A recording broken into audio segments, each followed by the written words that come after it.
for supporting Sarnetta and the House of Consciousness. And for the record, please, I'm asking everybody, do not unmute your microphone. Do not unmute your microphone, and also keep your camera off. The only cameras we need to see is Brother Tazaryach and Brother Chris MVP Harris. So again, those are the rules. It's a simple rule. Keep your camera off and keep your mic muted. There's no questioning the debaters. There's none of that. They are the debaters. If you want to debate, go email Sarnetta at sar.netta@yahoo.com. All right? And you'll get on the stage and do your own thing. All right. So I want to say, first of all, thank you for both debaters for actually showing up. And let me just read out the debate timing and structure now. Now, earlier, me and Captain had a text message about the whole introduction stuff. Each debater, what I'm gonna do, Cap, is that each debater has an introduction. And I hope that's not the debate, it's just to lay out what you plan to do tonight. All right. And after that, we're gonna have each debater is gonna have 10-minute rounds. We're gonna have 2-minute rebuttals for 3 rounds. And then after that, the final part is the question and answer round. Each debater gets to ask the other debater 5 questions in a 7-minute period. And then after that is done, we're gonna have closing remarks by Chris Harris first, and then Tazarak will close out. Then the debate will be over. If the brothers want to stay on and have a dialogue with the audience after, that's when the audience could come up and they could ask questions. That's if the debaters choose to stay on. We usually do it, or we do an after show on Sarnetta or wherever. All right? Hold on real quick. Excuse me, Garfield. Our opening statement is still 5 minutes, am I correct? Yes, it's 5 minutes on record, but it's not sometimes, I mean, you know, it shouldn't be a long thing because you're basically introducing yourself and whatever you're doing. It's not to actually show your slides. So it's basically you just. I'm not showing any. It's not me. It's a 5-minute opening. Am I correct? That's the house rule. That's what was sent to me by Senator. Am I correct? All right. Yes. Thank you. I don't think you won't take that long anyway. Personally, I don't think you won't take that, but you can if you want to. That's okay. Yeah. If he wants to concede after, I like to use all my time wisely. That's all. Hey, real quick, and there's no slides. It's just the introduction of talking. Is that what? Yeah, that's the introduction of talking. That's all it is. Okay, no sweat. Just laying out what you're doing. Okay. All right. Now let me situate my timing, my clock, and hold on one second, family. Let me get this together. My timer, so that I could keep the time properly. And the reason why I'm wasting time because I'm trying to get some people here in who have not come yet. They're just getting the link. And all right, cool. So, all right, so here we go. All right, let me just get my clock together. Hey, I don't know if this is a house rule or not, but shouldn't the cameras remain on for both combatants, not shutting them off? Is that a house rule or no? It's not really a house rule. It's just Cameras supposed to remain on because you're supposed to see the other person's face. That's right. Yeah. Put that camera back on, man. It's time to rock and roll. All right. Stop turning the damn camera off, man. Let's go. All right, cool. Hold on one second. Since y'all wanted, man, you fuck with the Bulls. All right. Talking. Let's rock and roll. Talk. We don't see you yet, Chris. Come on, Chris. And by the way, only Chris and Tazaryach's camera should be on. The only one. Listen, the light-skinned nigga's about to take over for the next couple hours.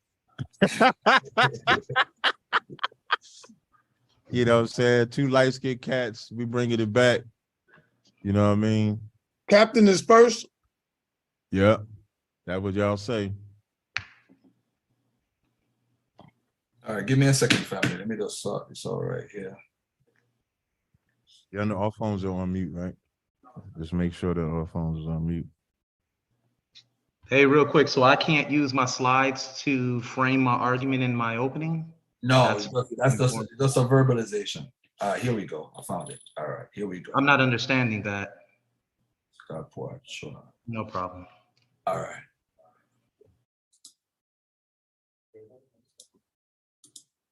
All right.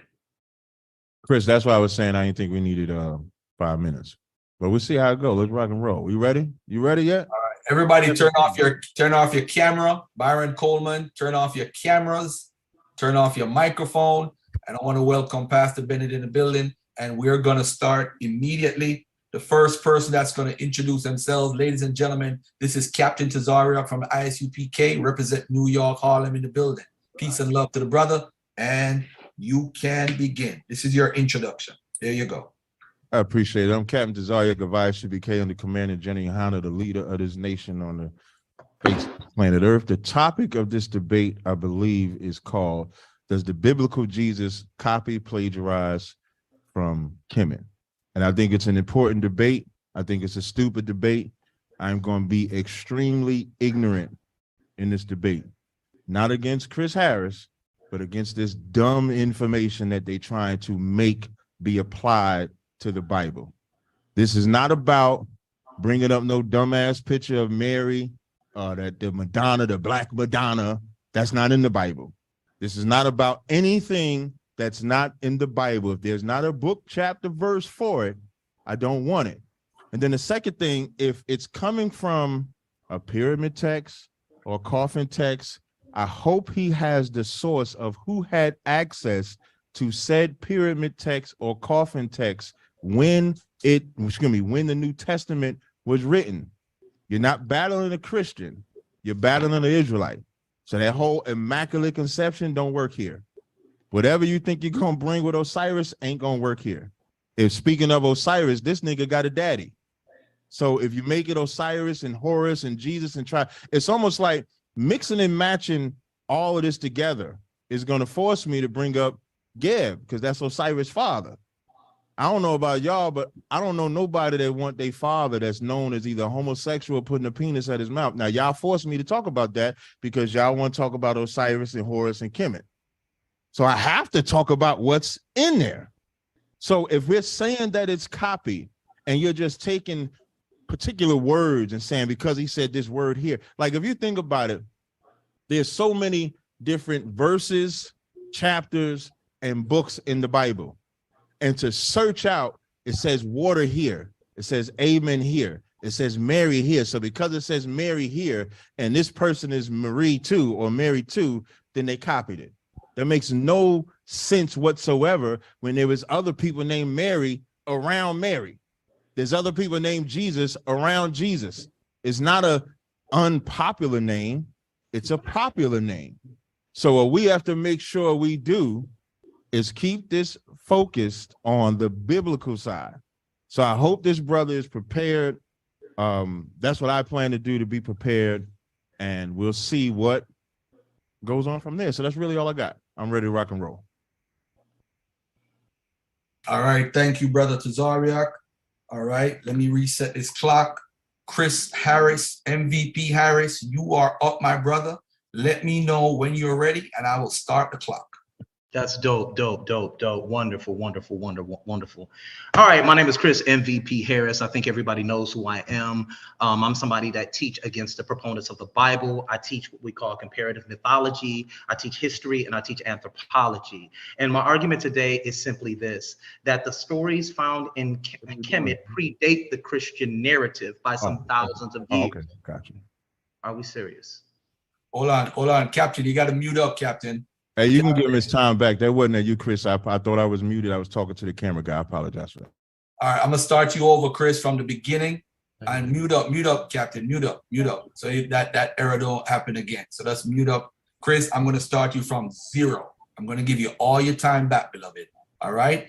Whenever you're ready, jump on. Let's go. Okay, so as I was sitting up there saying before, when we see the stories inside of ancient Kemit, we know that these stories predate the biblical narrative by some 3,000 years, right? And you have many temples that teach many different things. You have the temple of Karnak, you have the temple of Heliopolis, you also have the priesthood of Ptah, you have the priesthood of Amun-Ra. So you have different cosmologies and different cosmologies that teach different things at different times. And this is what most people that follow the biblical narrative tend to fall for. What I'm going to do is I'm going to put things in their proper perspective today and show you that the characters found in Egypt or the characters found in the Bible are no different than the characters found in Egypt. And the Bible is simply a story. Mainly the New Testament Gospels are simply a story told symbolically. Symbolically, listen to what I'm saying, family, that they are symbolic of a much older story. His entire stance is God gave the New Testament. God ordained the New Testament. Therefore, the New Testament stands as the original. See, the name of the debate is not, I believe, plagiarism. Plagiarism is nowhere in this discussion. Plagiarism is nowhere in the title. It is called, is Jesus a copy of ancient Egypt? That is the name of the debate. That is the fact, not a belief. So that's what I'm here to discuss with Captain Tazaryach today. And I think at the end of this debate, I'll prove my point while he'll just do a lot of filibustering, gish galloping, red herring arguments, slippery slope arguments, and no true Scotsman arguments, and a lot of ad hoc fallacies. As he said, he's going to be acting very ignorant today, showing me that he's not really prepared for this debate. We must master the English language first before we begin to master religions, and I'm going to prove my point in my opening round. Thank you, Garfield HOK. I don't run to it, I run from, I don't run from it, I run to it. So morning coffee is in the house, man. Let's get it done. All right. Thank you very much, my brother. You do have more time if you want to, just to let you know. But if you say you're done, you're done. All right. So now it's the first round, and this is Captain Tazaryach, and he has 10 minutes. This is the first round, ladies and gentlemen. Again, keep your cameras off. If your camera is on, I'm going to move you to the waiting area, and you're not going to be able to hear the debate. All right. If your camera is on and your name is not Chris MVP Harris or Captain Tazaryach, this is simple instructions. Simple. All right. All right. So Tazaryach, you up, my brother. And I'll start. Hey, I got 2 points. Hey, before you go, Captain, I also want to say this because Garfield, you ain't said it yet. There's absolutely no cursing, no name calling, none of that. All right. That's all I wanted to say. At each other, I'm saying, as far as going at each other. There's no cursing and name calling with each other. All right, that's all I want to say. For clarity, I can't say the information is ignorant. Oh, no, you can say that. Hell yeah. I'm talking about. I can't say Chris is ignorant. Right. You can't, okay. You can't be just banging on each other. That's all. And the same go for Chris. No calling each other out your names. We're going to have a clean debate here. That's it. Definitely. That's exactly what I want. Garfield, I got 2 points of share. I want to share a video first, and then I'm going to get to before he gets started. I'm sorry. I can't see his camera. Well, he's going to be talking though. He's going to be talking, so you're definitely going to see him. Do you see me now though? He's saying. I think he said he can't see my camera. I can't see Tazaryach at all. I'm at the top. It looked like from what I see, I'm right next to Garfield, and you right below me on my screen. Yeah, I don't see him anywhere. Garfield, can you help him out with that? Can y'all see me on the camera? Yeah, I see you right now. Yeah, so the way I see it on the first row, I see Mika. Okay, there you go. There you go, right there. I see you now. Yeah, I see you too. I see you. We all see you. All right, cool. Whoever is speaking is going to be at the forefront speaking. All right. Gotcha. Again, if you're not participating in the debate, mute your mic. All right. All right. All right. So Garfield, I just got 2 points of share. Before I get to my PowerPoint, I got one video. So I'm going to share that. And then you said my time will be paused as I go into my presentation. So I'm going to set up the share now. Y'all let me know if y'all can see this share right here. Can you see that? Yes. So this is my man, Chris Harris, the so-called MVP. Must be the MVP of the WNBA. That's not an insult. But anyway, I'm going to play this clip and see what he said. Remember, this is about, is the biblical Jesus copied from Kemit? So I just want y'all to hear what Chris says before I begin my presentation. Question. I heard Garfield Reed said, well, how do you prove it? Can you show me transmission? No, I can't show you transmission, but I can show you, ask ourselves a question. I heard Garfield Reed said, well, how do you prove it? Can you show me transmission? No, I can't show you transmission, but I can show you a connection. Now, I want to stop so I can share my PowerPoint now. Garfield. So I'm gonna pause the time. Pause the time. I'm going to stop this. I'm going to reshare. I wish I could have just shared my computer, but I don't see that option here. So I'm going to share my PowerPoint now. Share. I'm going to present from the beginning. Do it from the beginning, and then display settings. How did I do that before when I said, there we go. I think that's it. Can y'all see the screen now? Yes. Thank you. So you can start my time now. With that said, I should really just walk away from this debate, because does the biblical Jesus copy plagiarize from Kemit? Even though plagiarize is not in the title, Chris is correct about that. If you can't show the transmission of the New Testament writers having access to what he said it's copied from, then what are we talking about? So what we have to first establish is how or when or what is the timeline for the New Testament being written, recorded, XYZ, right? I'm going to skip this for now. So now, first we got Matthew 22 and 32. It says, I am the God of Abraham, Isaac, and Jacob. God is not the God of the dead, but of the living. Everything about Kemit is about what you do in the afterlife. Everything about the Bible is what you do in this life. What you would do in this life is what will happen when you come back in this life, not what you do in the other life.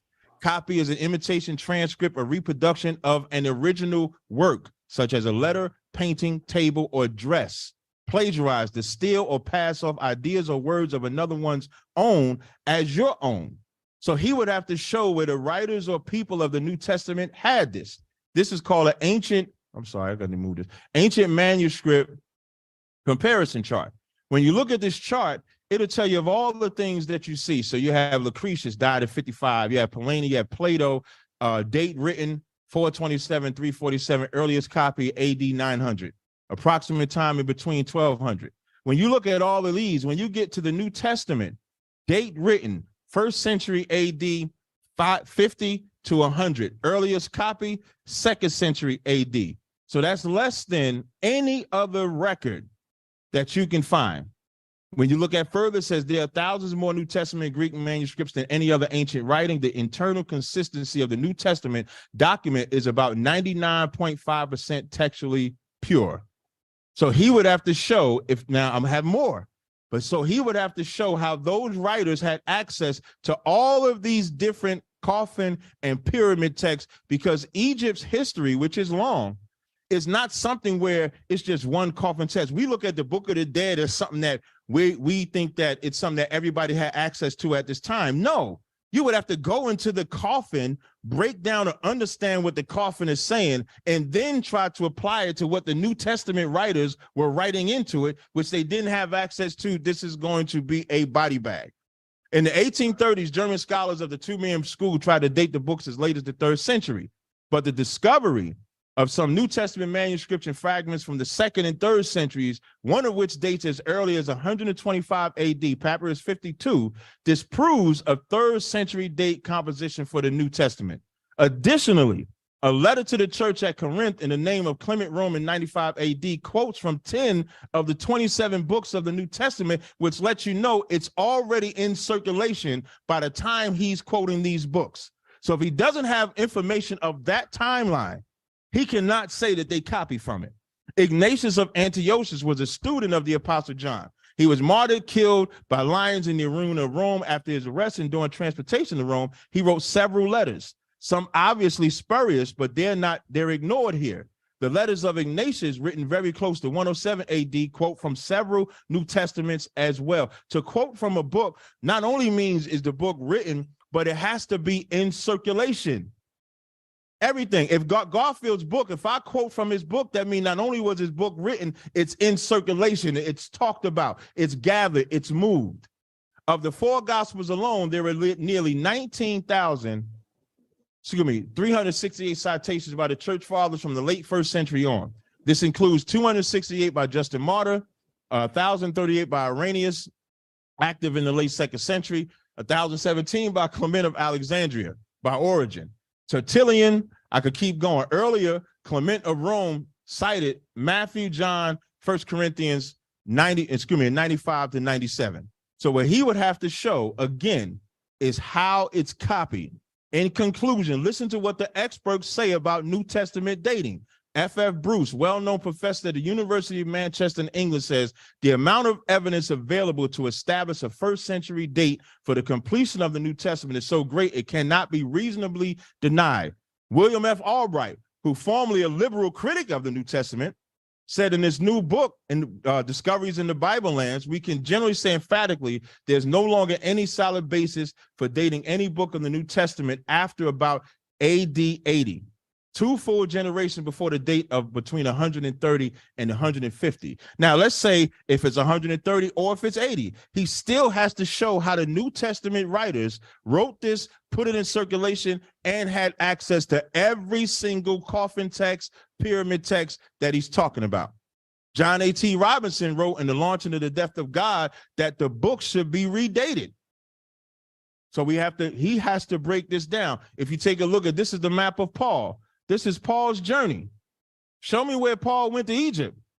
Paul, with all the letters that Paul wrote, he would just have to show Paul's access to Egypt. That's what he would have to show. I'm going to keep going. It says, sometimes after 70 AD, a Syrian philosopher named Mara bar Serapion, writing to encourage his son, compared the life and persecution of Jesus with that of other philosophers. Why is this important? Chris gonna make you think this about some damn vegetation or whatever Osiris and them doing for plant life and suns and moons. What this establishes, if they're talking about Christ outside of the Bible, they're talking about an actual person that you could substantiate. What benefit did they I'm sorry, I'm gonna keep going for my time. It says he existed as a man, the historian Josephus, which he's probably gonna try to come up against, grew up in a priestly family in first century Palestine and wrote after Jesus' death and his known associates. His personal name was Jesus, as Josephus informs us. He was called Christos in the Greek, which just means anointed. That ain't special. That ain't something that's New Testament, which is a translation of the Hebrew word Messiah, both of which means anointed. His brother name was James. He won both Jews and Greeks. This is simple as hell. He was executed. I'm sorry, let me go to the next slide. Reporting on Emperor Nero's decision to blame the Christians for the fire that had destroyed Rome in AD 64. The Roman historian Tacitus wrote, Nero fastened the guilt on a class hated for their abominations called Christians by the populace. I'm only establishing this so that we can understand Christ was an established real person. Whether Chris believes in the miracles or not are irrelevant to this subject. Once I establish that Christ is a real person, his birth and life also is real. 2 minutes, 2 minutes. Another important source of evidence of Jesus and Christianity can be found in the letters of Pliny the Younger to Emperor Trajan. I probably said that wrong. So now, I'm going to see, I want it somewhere. So now, when it comes to anything else with the Textus Receptus, which is what most people use, it's based on the vast majority of 95% of the 5,300 Greek manuscripts in existence. This is why it's called the majority text. It is not mutilated with deletions, additions, amendments as in the minority text. The Textus Receptus agrees with the earliest versions of the Bible, the Peshitta, the Old Vulgate, the Italic. The Textus Receptus also agrees with the vast majority of 86,000 citations from Scripture by early church fathers. The Textus Receptus is untainted with Egyptian philosophy and unbelief. So what he would have to show, let me see if there's any, I'm sorry. Hey, can you pause my time for 1 second, Garfield? I know I got less than a minute. I clicked something on the PowerPoint that I shouldn't have, and I got to get back to my PowerPoint. I apologize for that. Let me shrink you down. There we go. I think it's right there. I'm sorry. So he would have to show, I'm going to stop my screen, but I'm going to just keep talking. So he would have to show again how the New Testament writers had access to the things that he says they copied from. Every single text that he shows, he has to show what New Testament writer had it, the name of the New Testament writer, and show how it was transmission, which he already said there is no transmission. He can't prove a transmission. With that, I yield the rest of my time. All right, ladies and gentlemen, you actually had 20 seconds left, but you yielded. All right, so let me reset. And that was Captain Tazaryach first round. Now we're going to get to Chris first round. Then after that, we're going to have a 2-minute rebuttal from Tazaryach and then a 2-minute rebuttal from Chris. All right. So Chris, whenever you're ready, I'll start the clock as soon as you start speaking. Chris, are you there, my brother? Waiting for Chris. I hope you didn't get kicked off or anything. Let me wait for my. All right, so let's get ready to get this thing started here. Let me get my presentation up. Let me get my share screen up. Nobody can see that screen share you was producing, Tazaryach, and the computer can't see it either. That was a bunch of nonsense. Let's get this going here because he way off in the argument that we have in the day. Okay. All right, so can everybody see my screen? Yes, sir. All right, so we got to frame the argument correctly. The name of the debate, Tazaryach, is Christianity or Jesus copied from Egypt?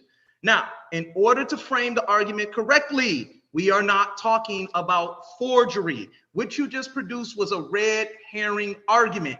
In order to prove any of that you just proved, you got to prove Jesus existed, and Eusebius, who existed before the time of Josephus, he never wrote about what Josephus put in there. He would have saw it. But let's just get to my opening statement because I'm gonna chew all that up in my rebuttal. Now, it goes without saying that the story of Jesus found in the Gospels are not unique, nor are they original. My studies have led me to the conclusion that these narratives represent ancient cosmological beliefs. What do I mean by this? When we read the story of Noah, we believe it to be an original. A man falls asleep, a God tells him to build a boat, and he is to gather all the animals upon this vessel, and 8 people replenish the world. But when we studied a little deeper, we found another flood story that predates the Noah story by some 2,700 years.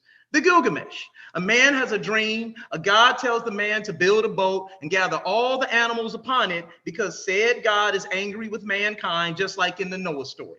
As you can see, these stories may sound different, but the archetypes found in the story are the same. And as we can see in the stories of the Gilgamesh epic was older. So it's only fair to say that the Gilgamesh story is the original and the Noah story is the imitation or copy. Now, he put the definition up there of what a copy is. It's an imitation. So the name of the debate, family, is Jesus a copy? So he, by default, is the pro in this debate. He's saying Jesus' story is an original story. That's why I said you got to master the English language first. Anybody arguing what date the Bible was written, in which you hang yourself in by sitting up there saying that it was written in the 1st century, so therefore we know the stories and narratives contained in it are false. The argument that you're making is a plagiarism argument. And because you did not know the definition of plagiarism or did not really prepare properly for this debate, and you prepared yourself for a plagiarism debate, everything you just said in that first round was irrelevant. All I have to do is show you imitation in this debate. So in this presentation, I'll be explaining how the Jesus narrative is a mere copy of a much older archetypal story found in Egypt. Now, there are 3 motifs that I'll be presenting today to prove my case of imitation, not plagiarism. Copy and plagiarism are not synonymous with one another. Let's go. Definitions. Copy. This is the definition of copy. An imitation, comma, transcript, comma, or reproduction of an original work, such as a letter, painting, a table, or a dress.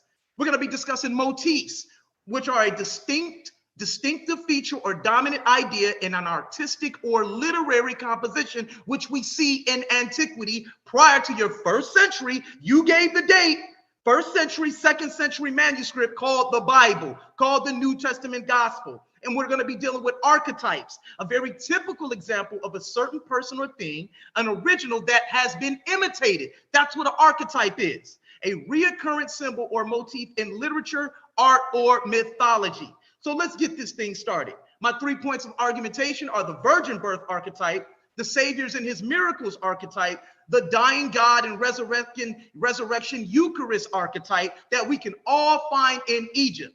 Now, let's give an example of a clear definition of imitation. As we can see, this is artwork found in Kemit. And this is artwork found during the Byzantine era. These are clear imitations. This is a clear imitation because this predates it, Tazaryach. You are arguing plagiarism, and what date in the church fathers that you were arguing for? Everything you said was irrelevant to the debate. Now, the Egyptian Madonna and child imagery prefiguring its Christian counterpart by centuries to millennia, the Egyptian and Christian divine mothers even share the same name, with Jesus' mother named Mary. Of course, while Horus' mother possessed the epithet Mary or Mary as the Egyptian word, it's translated by several scholars, including Egyptologist Dr. William and Sir William Flinders Petrie and Eric Hornhung. In addition to the fact that there have been pre-Christian goddesses named Mary, such as on the Greek island of Cyprus, where your book comes from, as well as in the Middle East and India among the Basques. So what we have here is this Mary epithet being applied to your virgin birth, or maybe you don't believe in the virgin birth. We're going to deal with that today also, because mainstream Christianity does. That video was old and outdated, and that was about plagiarism. See, let me put it in its proper context. Tazaryach. Let's go to the next slide. Now, I want to go to the virgin birth. Now, the appellation Mary is not unique or original. That's what unique means, to the Jewish mother of God. The important sacred epithet Mary, Mary, or Mary was attached to numerous figures in ancient Egypt, such as deities, kings, or priests, or government officials, and others. In other words, Moses was learned in all the ways of the Egyptian. Tazaryach. There it is right there.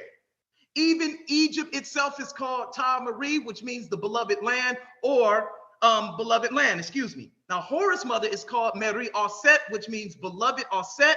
And the New Testament narrative tells us in Matthew chapter 1 that Mary was highly favored, and she would bring forth the Holy Child through the Spirit of God. This story was already told 3,000 years prior to the birth of Horus. We're going to get into some new information here. All right, but before we get started, we got to go into the stars of the east, because Matthew chapter 2 spoke of these priests who looked up in the sky and saw the stars in the east, signifying the birth of Jesus, with the wise men who brought 3 gifts. But let's take a closer look and see if the story is original or unique. Remember, guys, copied ain't got nothing to do with plagiarism. The definition of copied is not synonymous with plagiarism. That's a court case. I'm not here doing that. I'm here to show you all that this gospel story is an imitation. Now, Osiris' coming was announced by 3 wise men, which were called the three stars, as Barbara Walker states, Mintaka, Alam, and Alantak in the belt of Orion, which point directly to Osiris' star in the east, or the Sophist star, the significator of his birth. So these 3 stars, or the star of Safadet, as we'll learn later on in this, the 3 stars point to what? The son being born. This is very, very, very, very, how do I want to sit up there and say? It's very, very important that we understand that the virgin birth motif is not literal. It's not literal in your book, nor can you culturally tie and show a cultural context with Christianity and Judaism, Tazaryach, but you arguing what date the book was written. So let's continue on. Now, the star in the east, it was called the star in the east because the Egyptians recognized that the rising of Cyrus with the sun, or Heliacally, occurred around the summer solstice, the time of the Nile flooding. Now, the time of the Nile flooding is represented by who? Osiris is the sun who becomes the river. The river raises, and the river does what? The river gives bread and growth to that land. This is why Osiris will be seen later on in this presentation as the life-giving water. This is very important in this argument that I'm presenting here today. All right, so not only is we're going to find out that Osiris is the bread of life, we're also going to find out that Osiris is the living water. If those who drink him shall never thirst. Now, let me say this real quick. He's saying you got to prove transmission. No, I don't. I'm showing you an imitation of a story. This is very significant in this argument because if your book is ordained by God as you think or you believe it to be, then you just got to prove the God. You can't use Eusebius. You can't use Josephus, because we know Josephus is a forgery, because Eusebius knew nothing, but prior to that, nobody ever spoke of Josephus' works and this man named Christ in those works. That's irrelevant. That's Christian literature that you're reading. You're supposed to be a Hebrew. So let's go to the next one. The bread of life. Now, Jesus in the gospel performs a miracle with 7 loaves of bread This is found in the narratives of Matthew chapter 15 and Mark chapter 8, 5 through 6. Jesus feeds 5,000, right? But when we read in the Per Em Haru, or the Book of Dead, we clearly see that Horus makes 7 loaves of bread that are presented to Osiris in chapter 53b. What does the bread represent? The bread represents life, because Osiris' waters rose on the Nile and it gave life to the entire area of Egypt. As we see in the pyramid text 373, we understand that Osiris is that bread of life. In Book of the Dead chapter 18, it says, quote unquote, the deceased make a pledge for Osiris that he shall receive eternal life. Osiris is also the Lord of bread and wine mentioned in the pyramid text. Time. So with that being said, thank you. Was that 10 minutes, Garfield? Yes, sir. Thank you. All right. Tazaryach, you have 2-minute rebuttals. It's up to you right now. You have a 2-minute rebuttal. Ladies and gentlemen, turn off your cameras. If you're not participating in debate, keep your mics muted. We have a lot of people in here. At the end of the debate, if these brothers choose to stay on, I'll give the audience an opportunity to ask them a question. All right, brother Tazaryach, are you ready, brother? For your 2-minute rebuttal? Yeah, we can share screen in this rebuttal, right? Yes. Mm-hmm. Okay, can you see my screen? I just want to make sure. Yes, I can. Let me just make sure. God damn it. I ain't the best. Here we go, slideshow. On current slide. And then display settings is, there we go. You can see it now, right? Yes, sir. Tell me when you 2 start. things I want to point out. I hate liars. There's one, like liars, copyists, plagiarists. I hate them. This debate ain't got nothing to do with Noah or Christianity. He lied to y'all.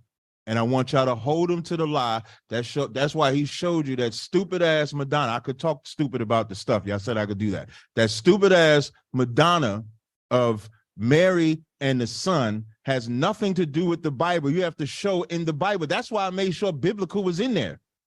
Biblical story, meaning book, chapter, verse, to show that mother and son sitting like that in the Bible. Just show it. That's all you have to do is show it. Don't tell me where Christianity copy, because I'm going to agree with you. You have to show me in the Bible where they copy. When you look at the interactions of Mary and Christ, in John, the 2nd chapter, when Mary asked her to turn the water into wine, Christ said, "Woman, what have I to do with thee?" It's not a mother and son connection.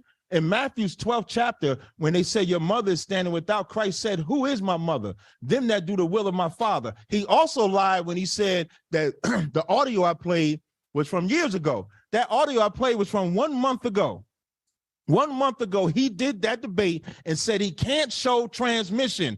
This is the biblical story of Jesus copied from ancient Kemit. The biblical story meaning you got to go to the biblical text, show what text they copied from and how they had access to that text.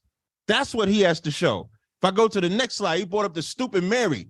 The Mary thing makes no sense, because what I can show is that the Israelites in the New Testament copied from the Israelites in the Old Testament, because it's our culture. So just look at this Hebrew and Greek. Hebrew and Greek, in 2 Maccabees 6:6, it says, "Neither is it lawful for a man to profess himself to be a Jew, because he was under Greek rulership." So when you see Mary in the Greek, that's Miriam in the Old Testament, which means rebellion. Here, and when you look it up, this is on the blue line. Time. I'll just pick up in my 10 minutes, no sweat. Let me stop my screen. Let me stop it. All right, I'm gonna mute my mic. All right. Hold on, Chris. It's your time for your 2-minute rebuttal. Let me know when you're ready to start, brother. All right. Can I bring up my screen real quick? Yes, sir. Let me hold on 1 second. I'm sorry. Let me bring up my screen here. I lost my screen here. All right. Hold on, Chris. I'm gonna wait for your screen to come up. Is it up? I didn't see your screen yet. All right. The screen is not up, bro. Chris, it's not up? No, it's not up, brother. Okay, hold on. Let's get this going. All right. There you go. Okay, cool. First of all, Captain Tazaryach want to pull you in the damn Bible to sit up there and try and have an argument about the Bible like we on Clubhouse arguing about damn Bible verses all day. I told y'all he has to err on the side of belief. He has to argue about Bible verses. And that's why he's saying this ain't about that. Yes, it is. Christianity begins with a man named Christ in the Bible. Even the definition tells you that Christianity begins with a man named Christ. And you yourself sat up there and said that the Bible was written in the 1st and 2nd century CE or AD, whatever you want to say, which actually kills your entire argument. And this is what I knew he was going to do. He wasn't going to be ready for the argument that I was going to be presenting today. And he's trying to dismiss the evidence that we're proving that these are mere copies. He is so silly that he wants to look at this and say that this is not an imitation. He wants to say that this doesn't have anything to do with the debate, when this is a later image of a much earlier image that we find in antiquity. This is what they produced out of this. These pictures show 100, it should be able to awaken your mind. And this is what I call suspended logic that he uses, the suspended logic to sit up there and say, oh, it doesn't have anything to do with that. Why don't it? We see a much earlier image being represented by the netter, and we see a much later image, Johnny come lately doctrine, being represented a lot later in something newer. That doesn't make any sense, Tazaryach. You prepared yourself for a plagiarism argument, and my argument is not plagiarism. You put together that little funky little video when my argument was against Garfield Reed and not against yourself, and you tried to apply it to this debate, and you're already failing to establish your part. You're saying that the biblical narrative is original. The opposite of copy is original. I need you to get on point. I knew you were going to do this, and everything that you're providing for the audience right now is nothing but a bunch of smoke and mirrors. Tazaryach, it's time, all brother. Time. All right, thank you, Chris. That was his rebuttal from the first round. Now this is going to be the beginning of the second round, which is Tazaryach is going to come with his second round, which is going to be 10 minutes long. So Tazaryach, when you're ready, let me know. You can start sharing your screen and we can get the ball rolling. Ladies and gentlemen, again, turn your cameras off. If your camera is on, I'm going to kick you out the debate. You'll get a copy in the morning so you could rewatch it. I'm going to say it again. Turn your cameras off. All right. Turn your cameras off. People are so stubborn, man. Let me know when you're ready, brother. Okay, I'm just setting up. You can hear me, right? Yes, sir. Wait, and you can see my screen, right? Yep. Okay, hold on. Wait, don't start my time yet. That's not weird. I'm supposed to start it. I apologize. Turn your cameras off, family. A quick question, Garfield. This has nothing to do with, how do you go backwards? If I go forward, I'm not an expert on it. Rob on, are you there? He's an expert on this, R. Jabari. Okay. Yo, we go backwards where? Oh, I got it. I just go back where? I just figured it out. Yeah, I just figured it out. Just push the back arrow and you're good. Thank you. I appreciate that. All right, cool. All right, so now I'm ready to start. Hold on 1 second. Let me get your time right. No problem. Get your time right, brother. All right, let me know when you're ready to start. I'm starting now. Okay. The problem with what Chris is doing, he's comparing this to Christianity. This ain't about Christianity. Even them images that he says, that artwork comes much years later. This is about the biblical. He's wondering why I'm going into the Bible, because if it's biblical, it has to be biblical. He said, I don't understand it. Hold on, Captain. Hold on. I'm sorry. I got to start your time over. Chris, you got to have your camera on, beloved. Remember, you got to have the camera on. Yeah, you got to have the camera on, man. Put the camera on, man, so we can see them black eyes. All right, you got to have it. You got to have it. Too old. We too old. Pause, brother. I said black eyes. I said black eyes, not eyes. I know the Kemit in you think I said another word. Oh, man. Come on. He's so influenced by Kemit, he thought I said ass. I said eyes, brother. Black eyes. Oh, man. All right. You're ready, Tazaryach? Hey, boy. All right. Let's go. Let's go, guys. I'm born ready. I am born. Don't bring me outside. So I'm ready. You got my time together? Yes, sir. Appreciate it. In 5, 4, He don't understand the English language. It ain't me. He don't. This is the biblical Jesus, not the Christian Jesus. So when he brings up those things, he has to show. Why did I bring up in the beginning when the New Testament was written? If he's going to show it's a copy, he has to show the transmission. He can talk about he was doing that conversation in response to Garfield all he wants. He said he cannot show transmission of the New Testament writers copying from ancient Kemit. So he can't do that. When he brings up Mary, this is the Hebrew and the Greek. When you read the Old Testament and New Testament, you got the Hebrew and then in the Greek. That's why it may seem different, but Mary in the Greek is Miriam. Isaiah in the Greek is Isaiah. Jesus in the Greek is Joshua. Lazarus, which he's going to try to bring up, is Eleazar. It's not Osiris. Don't let him lie to you. And don't bring up that Gerald Massey nonsense you brought up. Elias is Elijah. OC is Hosea. Christ is anointed. That's how you be biblical, which is what this is about. It's not about anything. Now, this is what Gerald Massey said. In presenting my readers, this is Gerald Massey, who Chris had. That's Chris Harris' daddy. Like Chris Harris' daddy is Gerald Massey. And so his daddy said, his daddy is looked at as somebody that was able to break down Egypt records. That whole wise men and all that stuff he brought up and the stars and all that come from Gerald Massey.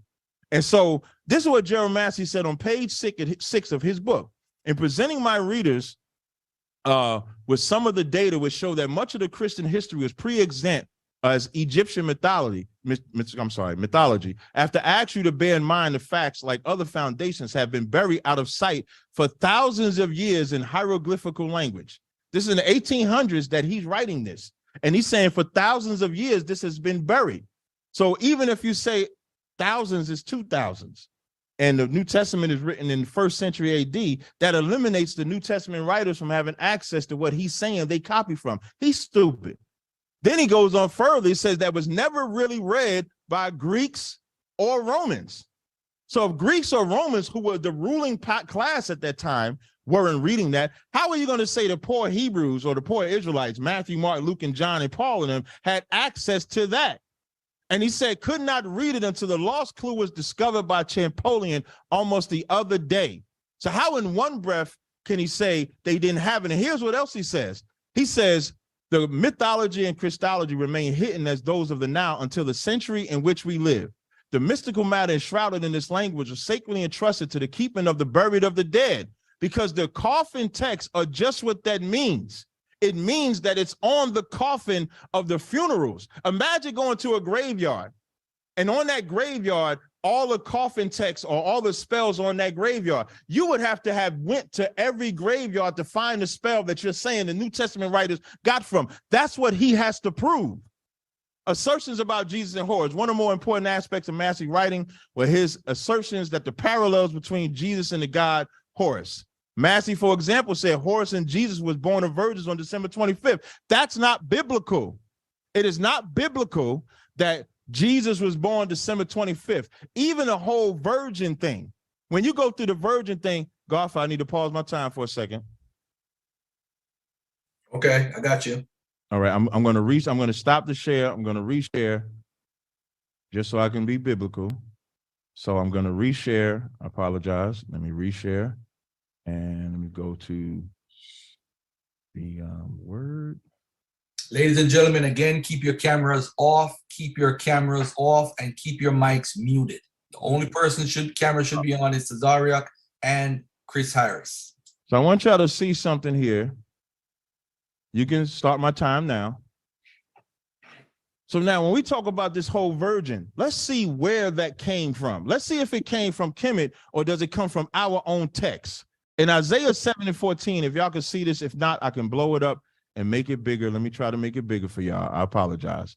So if I can make it bigger for y'all, it says, therefore the Lord himself shall give you a sign. This is Isaiah 7:14. Behold, a virgin shall conceive and bear a son. This is the virgin that they're talking about. And when you go to the word of that virgin, it's Alma, meaning a young woman of marriageable age. And when you go to Isaiah, the 8th chapter, that's when that child was born. So in Matthew 1:21, when it says, and she shall bring forth a son and shall call his name Jesus and save them from their sins, the quote is from Isaiah 7:14, not from Kemit. So I can show where the writers of the New Testament got their information from. They got it from the Old Testament because that was the records that they had, because they were the Israelites. They can tell you where they got it from. So if anybody's going to show who copied, I'll show who copied. I'm going to pause it real fast and go back to my PowerPoint. Garfield. I'm going to go right back to it. I got you. Appreciate it. I'm going to share again. And let me go from current slide. And I appreciate Chris's patience as I do this. I definitely do appreciate it. All right, we make it big. So now I just got rid of the whole virgin in December 25th. He has to show biblically December 25th. Raised men from the dead. Massey speculates that the biblical Lazarus raised from the dead by Jesus has a parallel to El Osiris. I just showed y'all where Eleazar or Lazarus come from. Lazarus doesn't come from Osiris. I just showed y'all that's the Hebrew word for Eleazar. That's what it is. So now I showed you where it's copied from. Tell him to show you how they had access to get copy from to make Osiris be El Osiris, as he's trying to imply. The criticism now. I'm sorry, these assertions influence writers such as Alvin Boyd, Tom Harper, Yosef Ben Yochanan. I know it's going to piss y'all off. D.M. Murdoch. Criticism. Christian theologian W. Ward Gask, a PhD from Harvard and Manchester University, sent emails to 20 Egyptologists that he considered leaders of the field, included Kenneth Kitchen of the University of Liverpool, Ron Lefroen of the University of Toronto in Canada, the United States, Britain, to verify academic support for these assertions. His primary targets was Tom Harper, Alvin Boyd Kuhn, and the Christ-Myth theory, and only indirectly Massey. According to Gass, Massey's work, which draws comparison between Judeo-Christian religion and the Egyptian religion, is not considered significant in the field of modern Egyptology. Why is he using something that the scholars says is not considered significant in the field of modern Egyptology? It says, and is not mentioned in the Oxford Encyclopedia of Ancient Egypt or similar references of work in modern Egyptology. Gass report that those who responded were unanimous in dismissing the proposed etymologies for Jesus and Christ, and one unspecified Egyptologist referred to Alvin Boyd Kuhn's comparison as fringe nonsense. Theologian Stanley E. Porter has pointed out that Massey's analogies include a number of errors. I already talked about December 25th. The earliest known source recognizing 25th December as the date beginning of birth of Jesus, but is by Hippolytus of Rome, written about the beginning of the 3rd century. Now you see why I went to the 1st century when it was really written. Based on the assumption that the conception of Jesus took place during the spring equinox. So he does that, goes 9 months later, got December 25th. Porter states that Massey's serious historical errors often render his works nonsensical. Massey states that the biblical references to Herod the Great were based on the myth of Harut, when we know that the existence of Herod the Great can be well established without Christian sources. If we go, I don't want to do that yet. Written in 1280 BC, let's talk about the Book of the Dead. There are many books of the dead, but there is no single official Book of the Dead. The books are collections of ancient Egyptian spells that were believed to help the deceased in the journey to the afterlife. That's why I read that verse in the beginning that Christ said, God is not the God of the dead, but the God of the living. The title Book of the Dead comes from the Arabic label referring to the fact that 2 minutes. books were found by mummies. Our information about Horus comes from a variety of archaeological stories.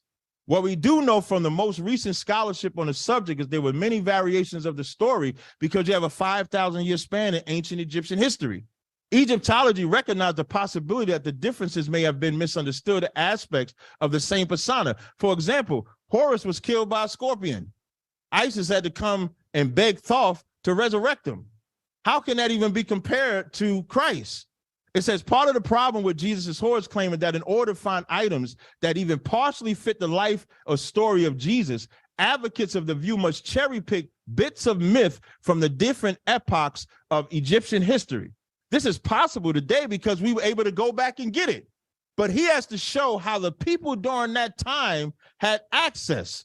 It says the early Christians, even if they wanted to base the gospel on Horus myth, would have no way to do so. that might have been what is known about Horus, but they would have no access to the endless variations that Chris is piecing together. When he tells you different coffin texts, and that means they're in different coffins. So he has to show you how they have access to this coffin, had access to this coffin, knew what it meant, understood the spirit of it, and then compared it and created the New Testament. That's what he would have to show you. It's easy for us today because Egyptian is dead as hell. And so people can go back in there and get those records. He has to show the excavation of those coffins during that time to get access to it. He has not shown it yet. When I go into my last round, I'll go into Osiris and I'll go into Geb, and then I'll show how can Christ be copied if Osiris has a father. So I want to know, who is he copying from? Is he copying from Osiris? Is he copying from God? He brought up Jesus resurrecting Lazarus, comparing it to Horus resurrecting Osiris. That don't even compute. Time. I gave you an extra 4 seconds. All right, brothers and sisters, I'm hoping y'all enjoying this right here. I want to say real quick, thanks everybody for showing love and supporting the debates. We're not done. We're going to continue. This is just a quick commercial break. Let me thank everybody for coming through and showing love to the HOK debate. This is where you get paid for your work. You get the most money here on the HOK debate, all right? The toughest debate league. It depends on what your stock is. It depends on how you debate. Chris Harris, he's in the $2,000 range plus. Captain Tazaryach is in the $2,000 range plus. It depends on your stock and what you bring, okay? Of course, Shaka Utmost, Brother Jabari, they are all up in that range plus. And of course, it gets bigger and bigger the more capital you can get. So we don't take advantage of you. You're going to make some dollars here because we know how it is over there. The people show love, the people support. So we're going to make sure we get back to y'all. I hope everybody is ready. Of course, I hope you are ready. You see how these debates go in, respectful. Everybody get a chance to see what's going on. And I hope everybody is ready and prepared for tomorrow. We got to make sure we come in the building, show love for our beloved brother Unc. Sanchez people is coming in. I mean, all I'm going to tell you is, as I look at the emails in the text that go with it, is more of Sanchez people coming in the building.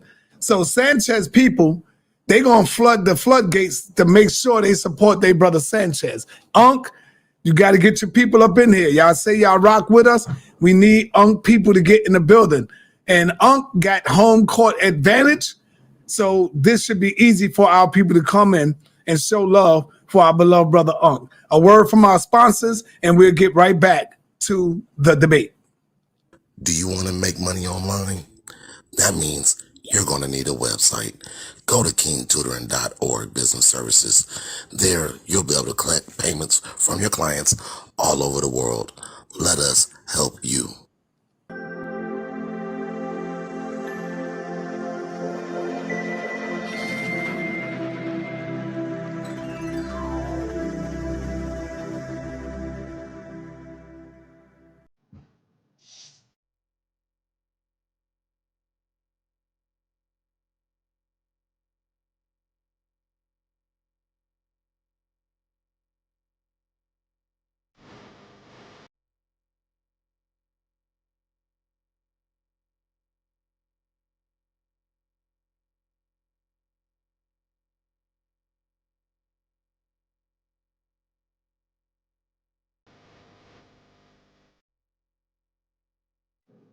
All right, I see Dulcinea. Dulcinea, you said people have had issues with the link. Why you ain't call me and let me know that? We could have fixed it right away. I see people buying tickets all day yesterday. I don't see where the issue is at. So if people had trouble with the link, we'll go over and look at it.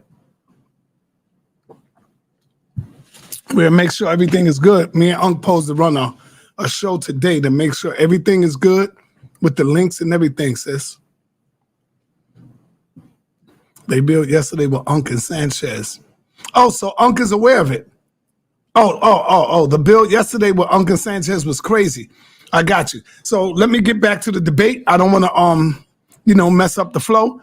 So we're right back with Unc. Make sure y'all show love and support the debate. Throw that link in there for the people who want to buy the stream. And we get back with Unc and Brother Chris Harris. And I'll give Chris the same. All right. No, I'll just thank you, Brother Tazaryach. All right. Ladies and gentlemen, again, keep your mics muted and keep your cameras off. Chris MVP, you're up. Let me reset this time. When you're ready to start, let me know, and I'll start the clock, beloved. All right. Wow. Let's get this started. This is simple. All right. Let me know. Let's get back to it here. Let me know when to start the clock, bro. Let me know when to start the clock. Okay, no problem. No problem. I'll give you a 2 minutes. When it's 2 minutes left, I'm going to let you know. Okay. All right. So let's get ready to break this thing down. All right. Because now I'm going to be teaching. Hold on. Stop, Chris. Stop. Mac Tip, you out of here, bro. You out of here, beloved. You out of here. You out of here, brother. Yeah, get him out. Get him out of here, Garfield. Get his ass out. Yeah, he out of here. He out of here. All right. Ladies and gentlemen, again, you cannot come off your mic. You are doing that because when you come in, you're muted. Don't come off your mic. Captain, make sure your mic is muted too, beloved. All right. All right. Go ahead, Chris. I apologize. I will start your clock from scratch. All right. Give me a second. Let me get this back up. Yo, Cap, I want that shirt that you wearing just cuz. That's a dope shirt. I want that shirt just cuz. All right, family. So at this, oh, I'm sorry. Excuse me. I hate Zoom. All right. Let me get this. I hit the wrong button. Don't worry about it. Your time gonna start from. Am I back up? Am I back up? Yeah, there you go. All right. So as we can see that I'm not really comprehending what Cap is doing here. He's a little bit all over the place. You arguing Haru, Geb, Newt, all this stuff you arguing. It's irrelevant to what I'm presenting here. I'm showing you imitation. I'm showing you the same story in your Gospels, which you just said started in the 1st and 2nd century CE. And I am reading to you the accounts in the Book of the Dead, which is around, like you just told on yourself, the 2nd millennium BCE, which was 1200 BCE. So you're saying that the Book of the Dead is older. Then how are the miracles in your text? It's not a coincidence. So let's go into the bread miracles. Now, in the gospel, Jesus performs a miracle with 7 loaves of bread. This is found in the narratives of Matthew chapter 15, Mark chapter 8, right? The 7 loaves in another account feeds 5,000 people with the 7 loaves of bread. But in the Perham Haru, we clearly read that Horus makes 7 loaves of bread that are presented to Osiris in chapter 53, written millennia earlier than the gospel text. How to get in there? Also in the Book of the Dead, we see that Horus makes these 7 loaves of bread. Thou hast made me these 7 loaves to live by. Now, John chapter 6 clearly says that Jesus says that he is the bread of life. But in the pyramid text, we understand that Osiris is the bread of life. And in the Book of the Dead, chapter 18, the deceased make a pledge for bread of Osiris that he shall receive eternal life. How did it end up there? Osiris is also the Lord of bread and wine mentioned in the pyramid text. Now, more bread miracles. Isis' son Horus was a miracle maker, healer and raiser of the dead, much like his later Jewish counterpart. For example, one of the favorite miracles in the gospel is when Jesus multiplies loaves of bread. However, Horus too miraculously brings forth bread, making this Johnny-come-lately Christian miracle mundane and direct and weak. Bread, in fact, plays a major part in the Book of the Dead, if you ever read it, in which Osiris says, among other things, I eat bread from the house of the Lord of offerings. Indeed, bread was sacred to the Egyptians. The deceased, essentially as Horus, propitiated the gods with it. More bread miracles, because the bread represents the resurrection, as we are learning. Also in Pyramid Text 338, it says reference is made to the bread of Horus, or quote unquote, wheat bread of Horus, by means of which the Osiris will not go hungry. Another pyramid text clearly says Osiris receives beer and bread from Horus, like Jesus presenting the disciples with bread and wine. Why is it in your text? if it was there from the first, and if your text is newer, our text is older. The same mythological concepts found with this man named Jesus are being found with this deity named Osiris. Stop straw manning my argument. Let's deal with this. I don't want to deal with that one. Now let's go to Book of the Dead 52. It says that it is Horus who makes these 7 loaves. 7 loaves represent what? Your daily bread. 7 days of the week, you must eat bread. 7 days of the week in the Christian narrative, your daily bread. Now, Horus clearly says, I live on the 7 loaves brought to me. 4 loaves by Horus, 3 loaves by Thoth or Tahuti. Let's continue on because we're going to wrap this up. Now, Justin Martyr, this is what he says. Because you're talking about you got to show it. Justin Martyr understood that these things were copies. And look at the weak argument that he makes. He says, for the apostles and the memoirs composed by them, which are called gospels, have thus delivered unto us what was enjoined upon them. That Jesus took bread and when he had given thanks said, do this in remembrance of me. This is my body. And this is the same manner, having taken up the cup and gave thanks. He said, this is my blood. He gave it to them alone, which the wicked devils have imitated, game over, in the mysteries of Mithras, commanding the same thing be done. For that bread and a cup of water are placed with certain incantations in the mystic rites of one who is being initiated. You either know or can learn. So he's admitting here that these things existed before Christ. But wait, this is an imitation because the Osiris myth had a Eucharist ritual.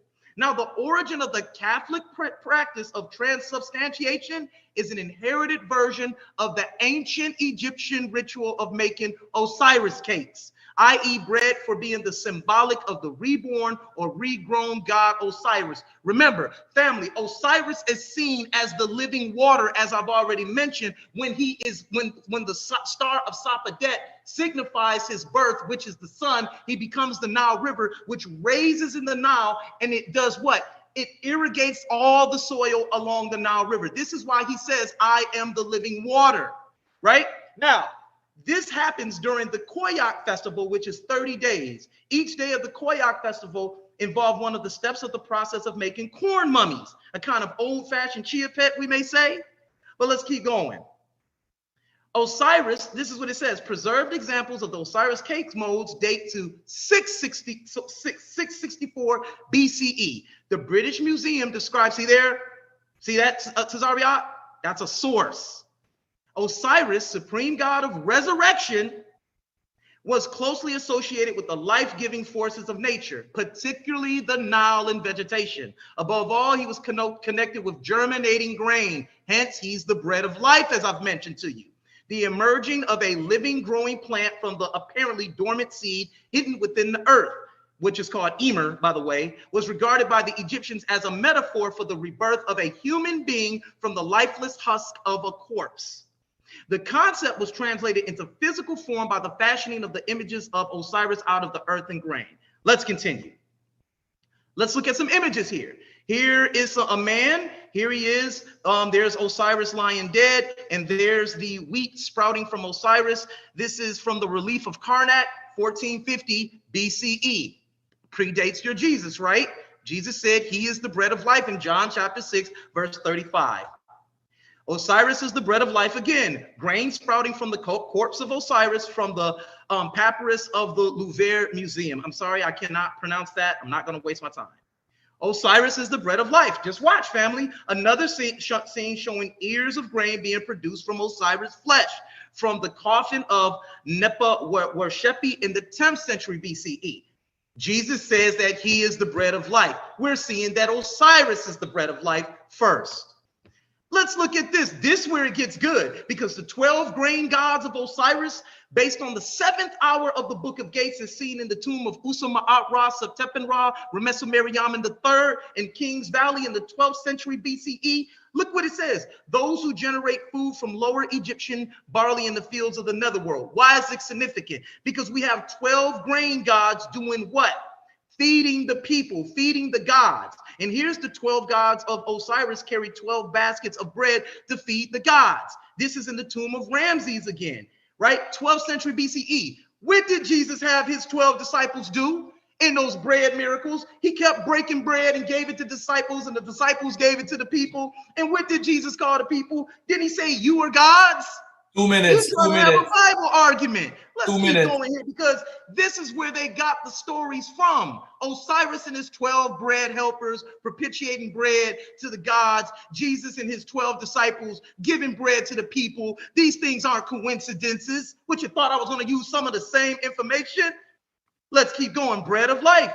Jesus presents himself as the bread of life in the Passover meal ritual, in which he commands his followers to eat so that they may live in his name. But the Book of the Dead, chapter 30 says, let there be given him bread and beer, clearly wine, which is issued in the presence of Osiris, and he will be forever like the followers of Osiris. So it ended up there first. These things aren't coincidences. Stop suspending your logic. Why is this significant? Because not only did Jesus break bread, he said that this bread is broken in representation of what? My body. Now, Osiris' body was broken by who? His brother Set. His brother Set killed him and spread 12 parts of his body all over Kemit. And here it is, Jesus breaks the bread into what? 12 pieces and gives it to everybody, what? At that secret meal ritual. Come on, man. This stuff is a clear imitation.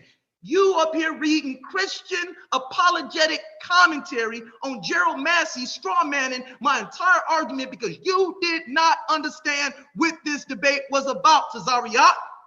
Also in Coffin Text spell 404, this is what it says. Those who rebel have no power over this flesh of mine, for my bread is in pay and my beer is in debt, and this power of mine belongs to me. My power is in bread and beer. My power is life, prosperity, and health. Pay and debt are ancient Egyptian towns. Jesus broke his body, said, eat this bread, for it is my body. Osiris' body is broken. The people ate Osiris' body. It was broken into 12 pieces, just as we see it in the New Testament Gospels. Let's move on. Once again, John chapter 6, verse 35. Stop right there. Time, brother. Time. All right. Ladies and gentlemen, that was Chris Harris. Keep on your camera, brother. All right. I love the vibes. And now we're gonna is it all right if I go get some water? I'm thirsty here. All right, keep your camera on, brother. All right. Cool. It's a 2-minute rebuttal time. So we're gonna have Captain Tazaryach come back on and do his 2-minute rebuttal. Do you need to share your screen, Captain? Unmute your mic. Yeah, I need to share. I think that everybody is missing what this debate is about. This is about, did the biblical Jesus copy from ancient Kemit? Chris makes a point. Well, I'm sorry. I didn't mean to talk yet. I need to share first. I apologize. Yeah. My apologies. Go ahead.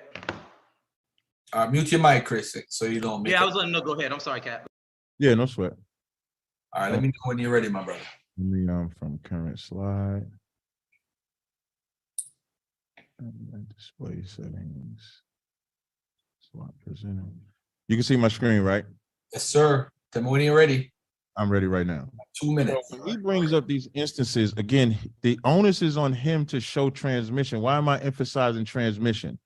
We would have to know of this bread that Osiris has from the records that we in 2023 have access to. He has to show that they had access to those coffin texts that he keeps quoting. Whereas I can show right now why Christ said, I am the bread. First of all, Matthew 4:4 says, when he was tempted, it says, it is written, man shall not live by bread alone, but every word that proceedeth out of the mouth of God, which lets you know how important bread really is. So in John the 6th chapter, it says, your fathers did eat manna in the wilderness. Now we're about to see why Christ is making this reference of bread. Is he making this reference of bread from Osiris or from some coffin text? Or is he making it because the fathers, meaning the Israelites, did eat manna in the wilderness in the Old Testament? So what is he referencing? The Old Testament Israelite records. It says, your fathers did eat manna in the wilderness and are dead. This is the bread which come down from heaven, that man may eat thereof and not die. Exodus 16:10. And it came to pass that Aaron spake unto the whole congregation of the children of Israel, and they looked toward the wilderness, and behold, the glory of the Lord appeared in the cloud. And the Lord spake unto Moses, saying, I have heard the murmurings of the children of Israel. Speak unto them, saying, at evening ye shall eat flesh, and in the morning ye shall be filled with bread. So when Christ is quoting and talking about bread, he's talking about what happened to the children of Israel before, not a damn coffin text. He has to prove that. That's what's not happening here. Y'all get caught up in the whole Egypt stuff. I just want to get caught in the biblical stuff. So show me in the Bible where this is Osiris. This is not Osiris. This is talking about the Exodus. When they came out of Egypt, they didn't have no food, and the Lord rained down bread from heaven. And Christ is referencing that and saying the same way the Most High rained down bread from heaven, I'm that bread from heaven for the salvation of the children of Israel. That simple. This ain't that hard to do. When you go into Matthew and time. I didn't realize my mic was muted. Time, my brother. All right, so I'm gonna give Chris the same amount of time, 2 minutes and 15 seconds. So Chris, you're up, and it's your rebuttal time. Thank you, Tazaryach, sir. Mr. Chris MVP, Lamar, you keep hold on a second, family. Lamar, you keep unmuting your mic. You keep unmuting your mic. So what I'm gonna do is I'm gonna put you in the waiting room until you figure whatever you're trying to do. All right, you're not allowed to have your mic unmuted. Tazaryach, I'm gonna mute your mic. I got you. I muted it already. All right. Hold on, let me get Chris. Chris, are you gonna share, Chris? You know what? Yeah, I'm gonna do some sharing. I'm just giving you 2 minutes and 15 seconds, okay? Because he went over his time. Okay, right. Cool. All right, thank you. Tell me when you want me to start, brother.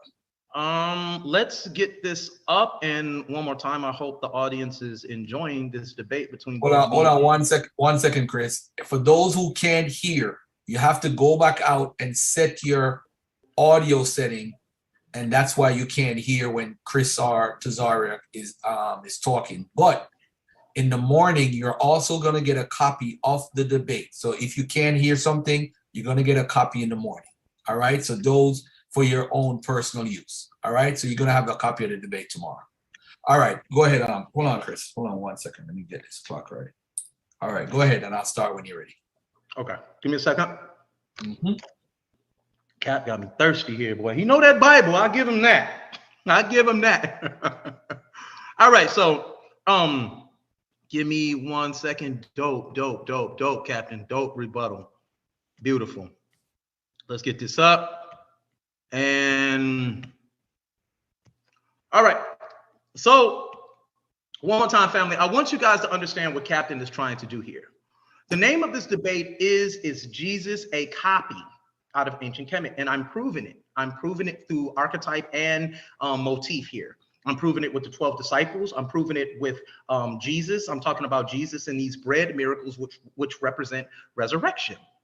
Okay, so in this resurrection or these Eucharist miracles that he's producing, he's reading to you bread miracles. He keeps reading about the children of Israel in bread from a religious text. The Bible is a religious text. It's not a historical text. Jesus is not a historical character. You keep reading about the dates in which the Bible was written, but I'm reading to you pyramid texts which predate the biblical narrative. How did they get access to the records? Well, first of all, it says that Moses was learned in all the ways of the Egyptian, and he's the high priest. So therefore, the high priest learned from him, and they continue to learn and learn. Now, Plutarch himself talks about who? They talk about the Alexandrian Jews who lived there in Alexandria, Egypt, and they made up 50% of what? They made up 50% of the population. So there's another way that they could have got a hold of these narratives. See, what you tend to forget is the human element of something called, as Garfield has said thousands of times, cultural diffusion. That these people will take these stories that they're hearing from Egypt, that they're hearing from Sumeria, mainly Egypt, because Egypt was the powerhouse at this time, or the power vacuum at this time, and they had temples all over the place. and that they would adopt them to give their people a greater destiny. That's why these things aren't coincidences that you read. You're literally reading a religious text that talks about bread and talks about how bread sustained the children of Israel in the wilderness that God gave them. And I'm reading to you the Part Am Haru, or the Book of the Dead, or the pyramid text, or the coffin text, in which the gods are giving the kings this bread in order so that they may live. Osiris becomes the Nile, and he does what? He irrigates the soil so what? Emer may grow. Look right here. Jesus, John chapter 6, verse 34. He said, he that cometh to me shall never hunger, and he that believeth on me shall never thirst. Time, right? time. Thank you, Chris Harris. We're going to get into the third round now with brother Captain Tazaryach. I'm going to start as soon as you start sharing your screen. Keep your camera on, Chris. Oh, my bad. Camera on. I keep hitting the wrong thing. I'm thinking I'm hitting mute. Okay. Hey, Captain Tazaryach, are you there, my brother? And by the way, family, keep your camera off. I don't need to see anybody rolling in it blunts and all that foolishness. Ladies and gentlemen, keep your cameras off. This is just ridiculous at this point. Keep your cameras off. I'm just getting to my PowerPoint so I can get to the right slide. I'm going to pick up where I left off. Okay. Yep. I did that. All right. So let me do from current slide. Before I get in, before I say anything. Slide. Okay. You can see the screen, right? Yes, sir. Two things. Hold on a second. Hold on. Don't start yet. Make sure your time is right. I'm at 00. Let me know when you want me to start, bro. I'm starting right now. Right. Again, the title is not copy. The title has to say biblical. And that's why he's making the point to say, I know that Bible, because every reference that he's trying to give to the Kemetic text, I'm showing it in the biblical text. That's what this is about. The only way he could win is if he shows the writers had access to said records. If these are coffin texts, he has to show how the writer had access to that coffin text and could read it, which by his daddy's own admission, they couldn't read it for thousands of years. So when we go to Mark 14, when he tried to talk about the blood of the New Testament, nowhere does it say he gave out 12 pieces of bread. All it simply says is, and Jesus took the bread, blessed it, break it, gave it, said, take it, this is my body. That's the bread part. So now why is that bread synonymous? Because what is he copying? He's copying the Passover that we celebrate every year. And what do you do for the Passover? You eat bread. And why? That ain't because anything to do with vegetation, all this nonsense that he's talking about. That's why I had to establish Jesus being real, because once he's a real person, now you're taking all this vegetation out the equation. Otherwise, show Israelites doing these vegetation rituals during the time that this was written. You would have to show that. And you can't show that. But I can show in Leviticus, the 23rd chapter. I can show in Exodus, the 12th chapter, when the children of Israel was leaving Egypt, they had to eat unleavened bread. When the children of Israel was leaving Egypt, they had to eat lamb. And part of the tradition is also drink wine. That's why when Christ says in Matthew 14 and 24, this is the blood of the New Testament, which is shed for many, the same way the Passover is about the blood of the lamb that they slay, is the same way Christ's blood. That's the copy. The copy is from the Bible, our records. The same way we ate that bread is the same way Christ's body now represents that same bread. You see how the blood and the bread go together now? Because it's a reflection of the Passover. That's why 14 and 24 says, unto them, this is my blood of the New Testament, which is shed for many. So show me how that matches what he's saying is in the coffin text. Then when he talks about 12, is 12, do the Israelites in the New Testament take 12 for anything from Osiris? If I go to 1 Kings 18 and 31, Elijah took 12 stones according to the tribes of the sons of Jacob. That's where we get 12 from. You don't get 12 from none of that nonsense that he's talking about. The only person that's biblical today is myself. If we look at when he talk about feeding these people, if you look at what he said about Osiris, all of that is about rituals of some so-called miracles. It would have to match up. When we read Matthew 15, he had compassion because they had nothing to eat. Don't look at Matthew, Mark as different instances. It's the same instance. So it says, and his disciples said unto him, we have so much bread in the wilderness as to fill a great multitude. And Jesus said unto them, how many loaves have ye? They said 7 and few little fishes. And so he fed them because they was hungry. He wasn't saying he's the bread here. He's just feeding them. Let me keep going. One of the things that I noticed that they try to bring up is about the morning star. So now he would have to show whatever text he's going to show to try to think that the morning star is about, excuse me, that the writers of the New Testament got the morning star from that part. What I'll show is in our text. So if I read Numbers 24 and 17, let's see where the term morning star comes from. It says, I shall see him, but not now. I shall behold him, but not nigh. There shall come a star out of Jacob. Why is it even saying the star out of Jacob? Star is a parallel. Like even today, we say we call you sun because you shine like one, meaning somebody that could stand out from everybody else. And so the star out of Jacob is talking about somebody coming out of Jacob that's going to stand out from everybody else and shall rise out of Israel and shall smite the corners of Moab. And they conquered Moab.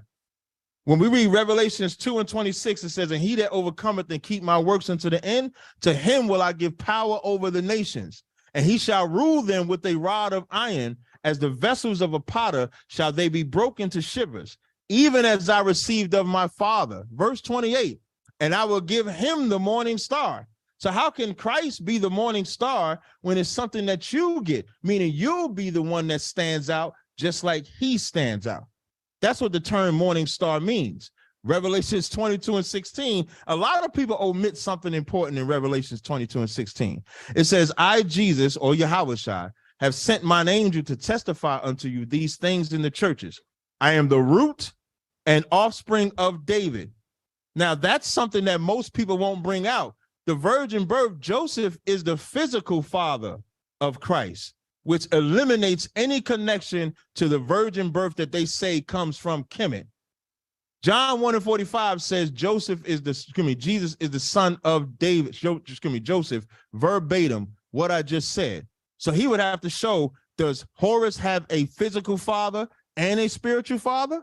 Because if he doesn't, then it's not the same. And then you can't even call that virgin when Osiris get cut up to pieces. It's interesting how they only highlight what they want to. But if you look at what they say the copy is, Osiris gets cut up into all these pieces. Isis go and resurrect his penis and then hop on that rod and then bring forth Horus according to their story. That's not in the text. The only thing that's in common is the word virgin, which if you go by America's time today, the word virgin, a boy could be a virgin. In the Bible, a boy can't be a virgin because a virgin is something that you become. A woman becomes a virgin when she gets on her flower. That's Luke 2 and 36. So when it says, I am the root and offspring of David, the bright and morning star, you first have to say, okay, he's the offspring of David, which is a man. And then he's the bright and morning star, meaning he's the star of David. Why is he the star of David? Because that's the throne that he sits on. In Luke, the 1st chapter, the Lord told Mary that he would sit on the throne of his father David. It didn't even say the most highest throne. It said he's going to sit on the throne of his father David. So if he's going to say that that the Bible or New Testament is copied, he has to do a better job of what he's saying. Healing the sick. It claimed that in the Murdernic Stela, a monument from the 4th century BC, tells a story which Horus is poisoned by Seth. I thought Horus was the healer. So if Horus is the healer, because Christ for sure healed. So if Horus is the healer, how is he getting poisoned by Seth and then brought back to life by the god Thoth? Where's this story in the Bible? This story is not in the Bible. If you're going to make a comparison between Jesus and Horus, you have to actually make a comparison. You're not making a comparison. You're trying to make similarities, but the context doesn't even match. Everything he read about the bread doesn't match what Horus did. Everything he read about Osiris being the bread from heaven and all that ain't even why Christ said it. Christ said it in reference to the manna coming from heaven during the Exodus. It says the ancient Egyptians at the request of his mother Isis, the ancient Egyptians used that spell described on the monument to cure people. not what he's saying Horus was doing. He has to show where that's at. So they used the spell. 2 minutes, 2 minutes. They used the spell that Thoth used to cure Horus because he was poisoned. Show where they're using Horus's spell. Horus's spell. Let me see what else I want. You said I got 2 minutes left. No, I didn't want that. I think I might be done. I think I just might be done. So what he has to show in his last round, which I hope he shows, is that when the writers of the New Testament has access, which you say I got 2 minutes left. I just want to show what he said one more time. I'm gonna stop my share real fast. I just want to remind the people of what he actually said. So I'm gonna share my screen again, and I'm gonna show exactly what he shared, which he tried to lie and act like it was a while ago. It was not a while ago. This is what he said. Where the Bible was put together at. So when we open up the biblical text and we see certain texts in there, we got to ask ourselves a question. I heard Garfield Reed said, well, how do you prove it? Can you show me transmission? No, I can't show you transmission. We got to ask ourselves a question. I heard Garfield Reed said, well, how do you prove it? Can you show me transmission? No, I can't show you transmission. Well, my last 30 seconds or 20 seconds, all he did was make some sort of parallel in saying that they connected because the word bread is used, the word virgin is used. Using the word bread, Christ did 37 some odd miracles, over 37 miracles.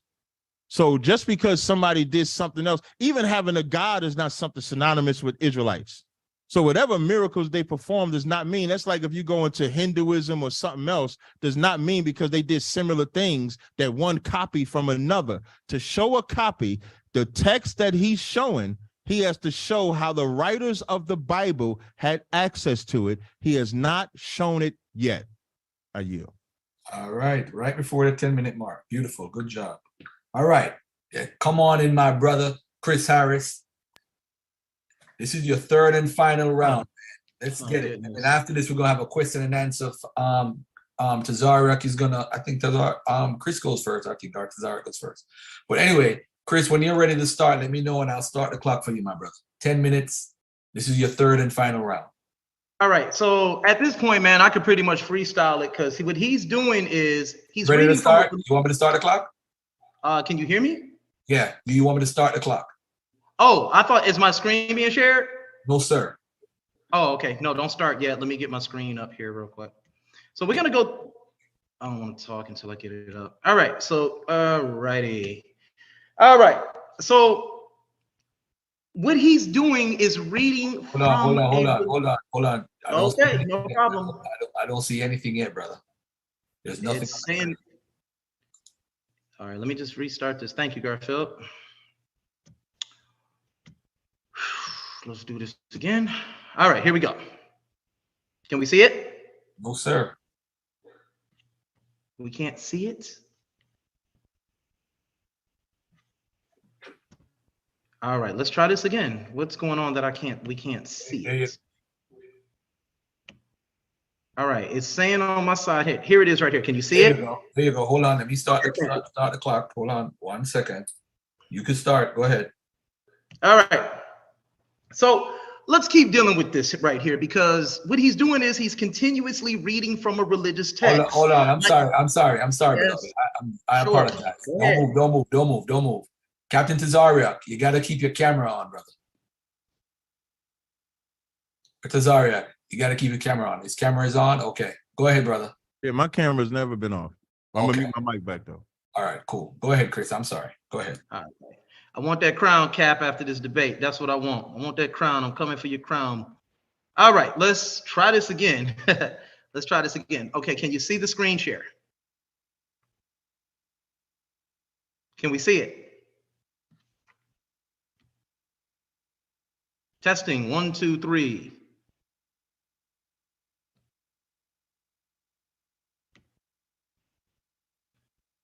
I'm sorry, can we, hello, no, Garfield, we can't see it. Garfield, where you at?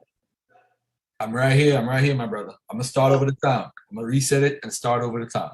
Yeah, we can't see it. We can't see it. Let's try it again. Okay, are we here? It's up. There you go. There you go. All right. All right. So we're going to stay on Jesus' ass here in this debate because he's a Johnny-come-lately deity that done stole out of everything out of Kemit. It's an imitation. And I think I'm proving my point here with the comparisons that I'm showing here. And Captain Tazaryach keeps on reading a religious text. Like he read 1 Kings chapter 18, verse 31 with 12 stones. Well, there's that mythical number 12 again, right? Then you read about these stars in the east, right? These stars being born, these morning stars, which are prevalent throughout antiquity in Kemit. How is anything that you're saying undermining anything that Osiris has done as a resurrection deity? How is anything that you're saying undermining anything that Osiris has done as a miracle maker of bread or being the bread and water of life? How is it? You haven't proved it. You're just reading a religious text and linking verses with other verses. Let's look at this command over water here, right? Because the name of the debate is it a copy? You're saying that it should be original. It's not original. You yourself have admitted that first in the Bible, the New Testament was written in the 1st and 2nd century. And we're finding miracles and resurrection deities all inside of Kemit that predate the Bible by 2 millennia. Now let's look here in Coffin Text 572. It says in Coffin Text, spell 572, we find reference to the magic of Horus, while in the command of the water appears in Coffin Text spell 353, for example, title spell for having power over the water. In the same spell, the deceased requests that Osiris, quote unquote, grant that I may have power over the water, just as Set had power over the water in the eye of Osiris that night on the great storm, right? Also in Coffin Text, spell 1015 appears the great God who gives water and watches over water. Why is this significant? Okay. It's significant because Jesus is credited in the Bible as calming the storm in the book of Matthew. He's credited as calming the storm. What is this symbolic of? It's symbolic of the sun, that morning star, coming through the storm with its calming effect. Everybody know when it's storming and raining outside and you see the sun, that storm clears up. That's what it's symbolic over. And you guys don't want to accept that. So what you do is you suspend all reason and logic to make your ideology or religious philosophy fit, and you don't want to accept what's in Kemit. That's what Jesus represents. Set would represent the waters, because Osiris, being the sun, has power over what? Chaos. There are many different cosmologies in Kemit. You just can't look at one and say, well, it's not the same as that. You're right, because in the book of Matthew, the raising of Lazarus doesn't occur. It doesn't occur, right?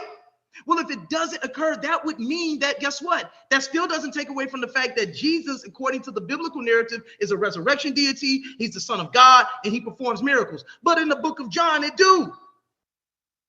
So that still doesn't take away, just because you see differences in the stories. How does anything you said take away from what Osiris has done or what he's doing in a religious text? Next, healing with spit. Mark 8:23, Jesus heals a blind man. Coffin's text, spell 113, Horus heals somebody with his spit. It's the same thing. Jesus is a Johnny-come-lately. You said you got to show me somebody going in there, and you keep playing that silly video of me when I was arguing with Brother Garfield Reed when he was supposed to debate Jabari. That's a totally separate argument, and that's called a straw man. Let's keep going. Let's go back to Justin Martyr, and I want to read this. This is very important. And he says, and when we say also the Word, who is the first birth of God, was produced without sexual union, and that he, Jesus Christ, our teacher, was crucified and died and rose again and ascended into heaven, we propound nothing different from what you believe, those who you esteem sons of Jupiter. For you know many sons who esteem writers ascribe to Jupiter, Mercury, interpreting the word and teacher of all, Asclepius, who though was a great physician, was struck by a thunderbolt and so ascended to heaven. And Bacchus too, after he had been torn limb from limb, which is probably taken from Osiris or Usir narrative also, and Hercules when he committed himself to the flames to escape his toils, and the sons of Lydia and Dioscuri.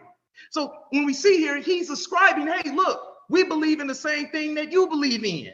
It's one of the worst apologetics that I've ever seen.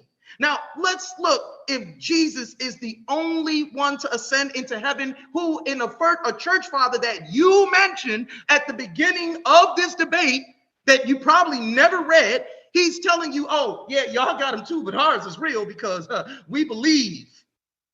Now, the Christian tell Jesus' miraculous ascension into heaven is appended as an afterthought in the Gospel of Luke and as a footnote in Mark. So they're different, not appearing at all in Matthew or John.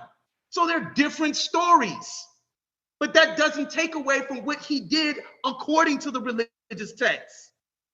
But remember, they were nevertheless supposed to have been eyewitnesses from this astounding event. Where they get it from? Remember, I'm not producing things that are in fact coincidences. These things aren't coincidences.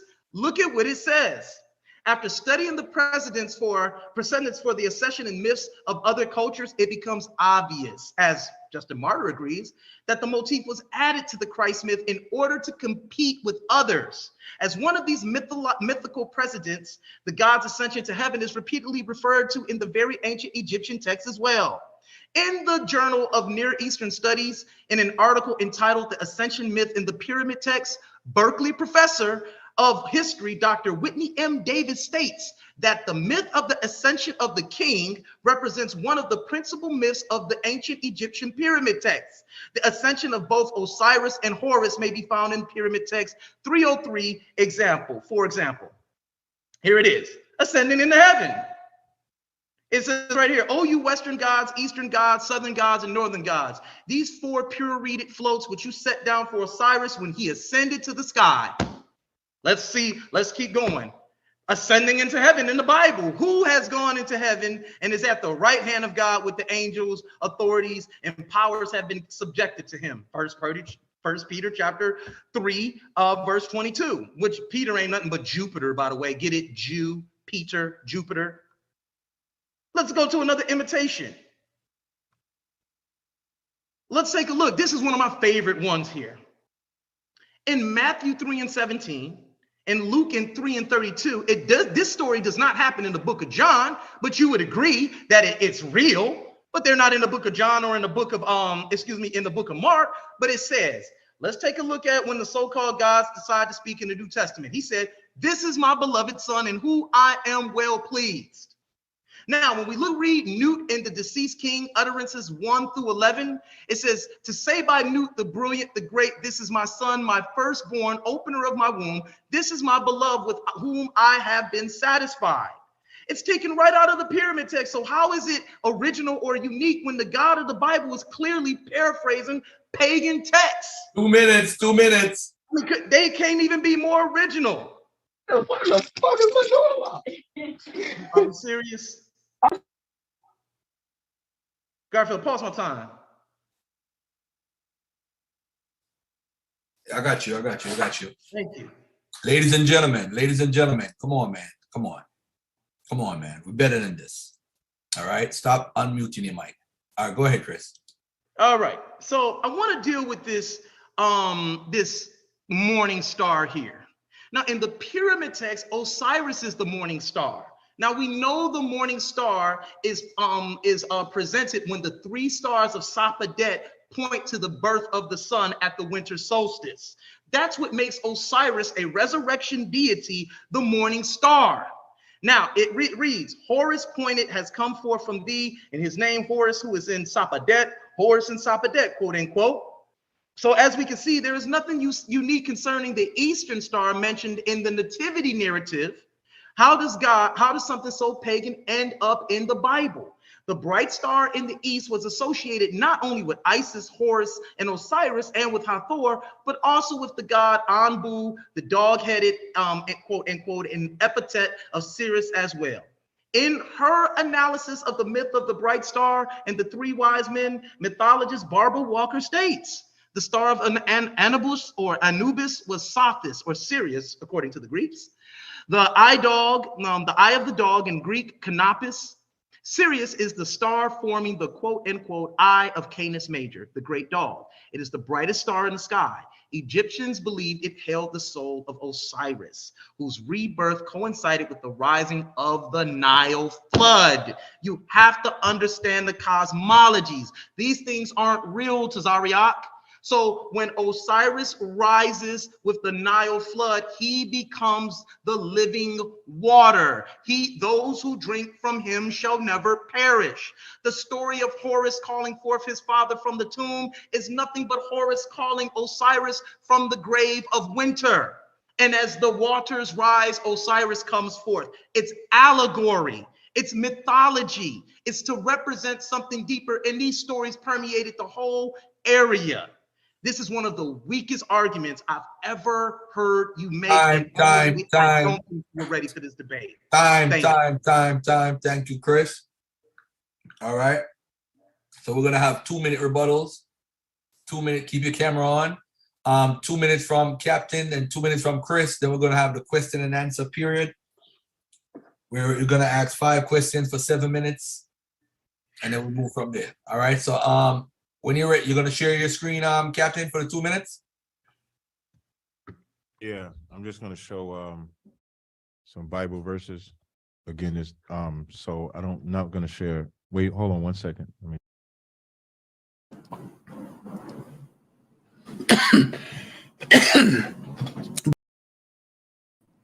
Real quick, I need y'all to go and cast y'all vote. The vote is up on my community page.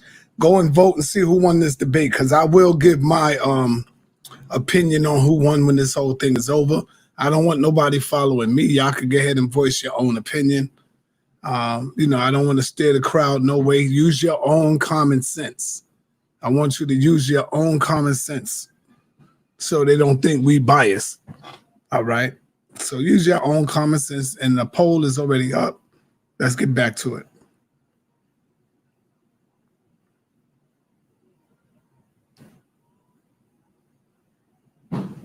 Check something real fast.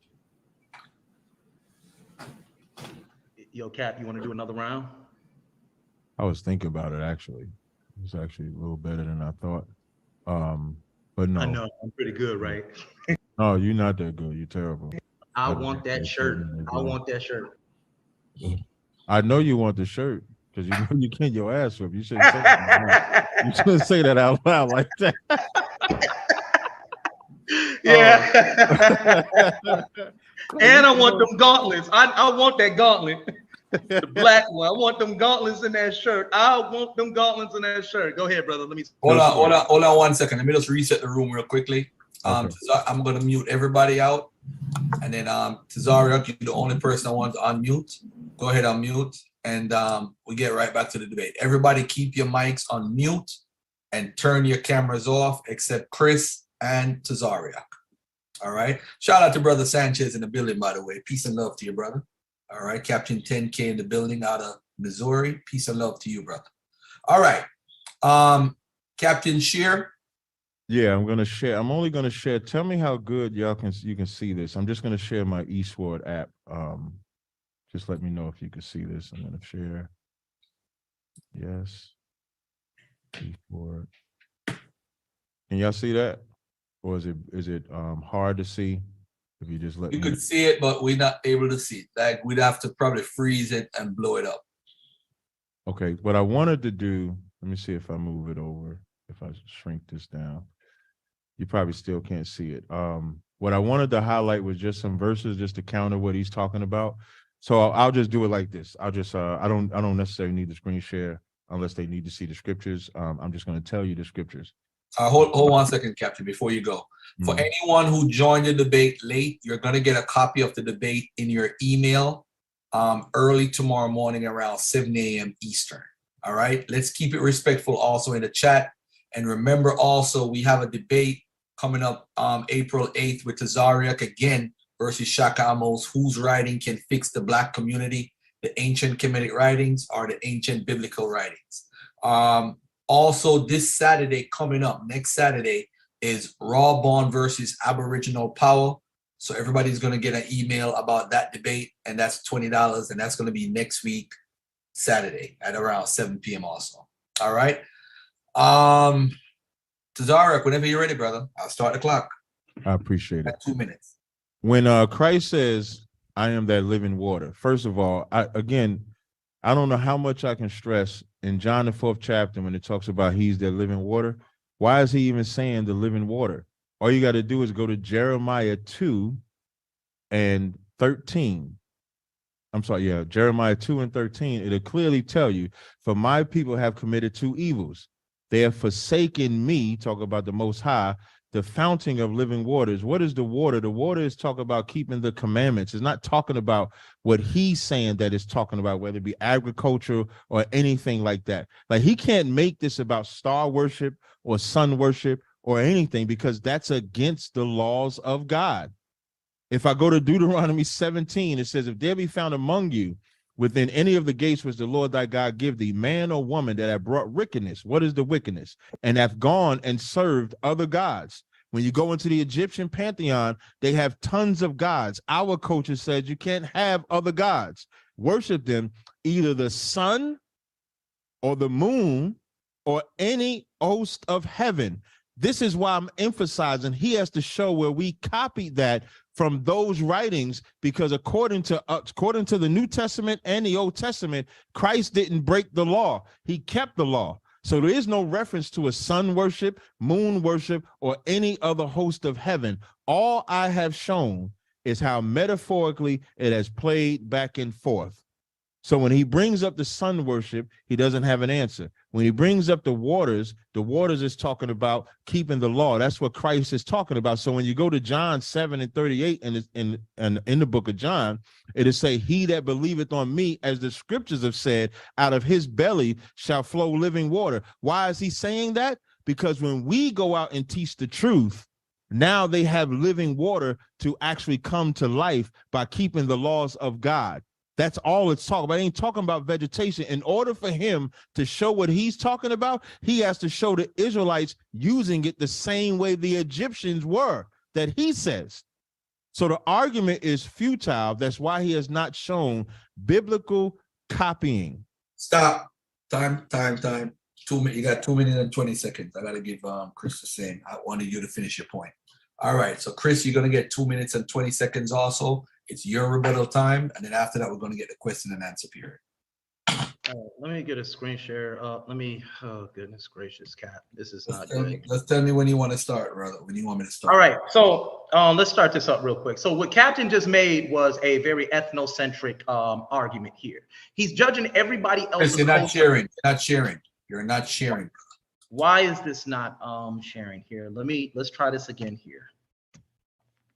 Okay, let's go to clock here. Won't start. I'll restart the clock. I'm gonna mute Tazarak's mic, and everybody keep your mics muted, please, and your cameras off, except Chris MVP and Tazaryach.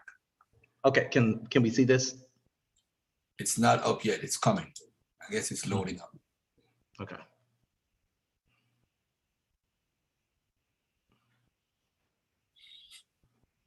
Has it loaded yet? No, beloved. Jesus, what is going on with this thing here? This is why I don't like All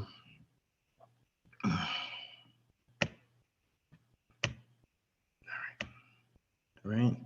Let me go here. All right, let's try this again.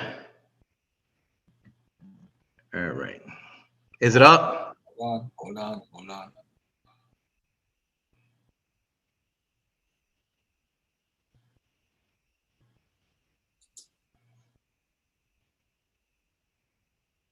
It says double click to enter full screen mode. I don't know if you need to do something on your end.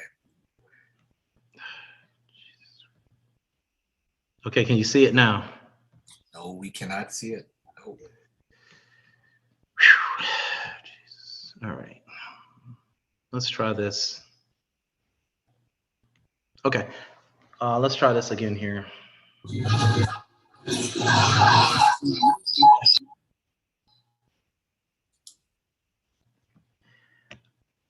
All right.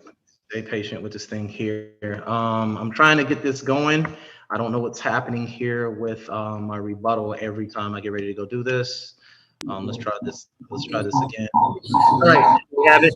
All right, there you go. It's up. Hold on 1 second, Chris. Don't say nothing. Everybody keep your mics on mute. Your mic got to be on mute, family.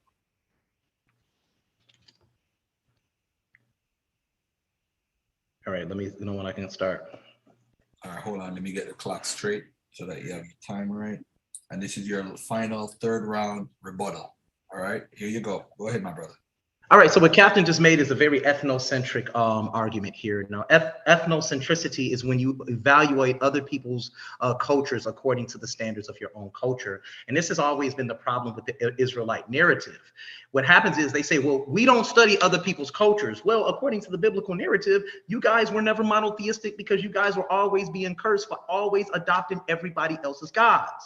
Just because you read something in a religious text to try to define it does not take away from the evidence that I've produced today to show you that your religion, your character is in fact a imitation of a much older character. Here, I want to show you something real quick. Okay, now let's go here. Here it is.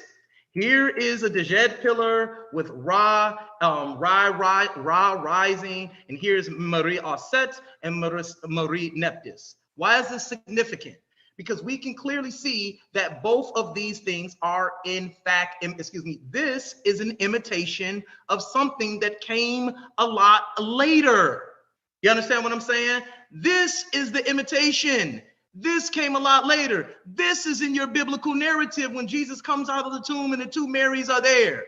This is something from a lot earlier.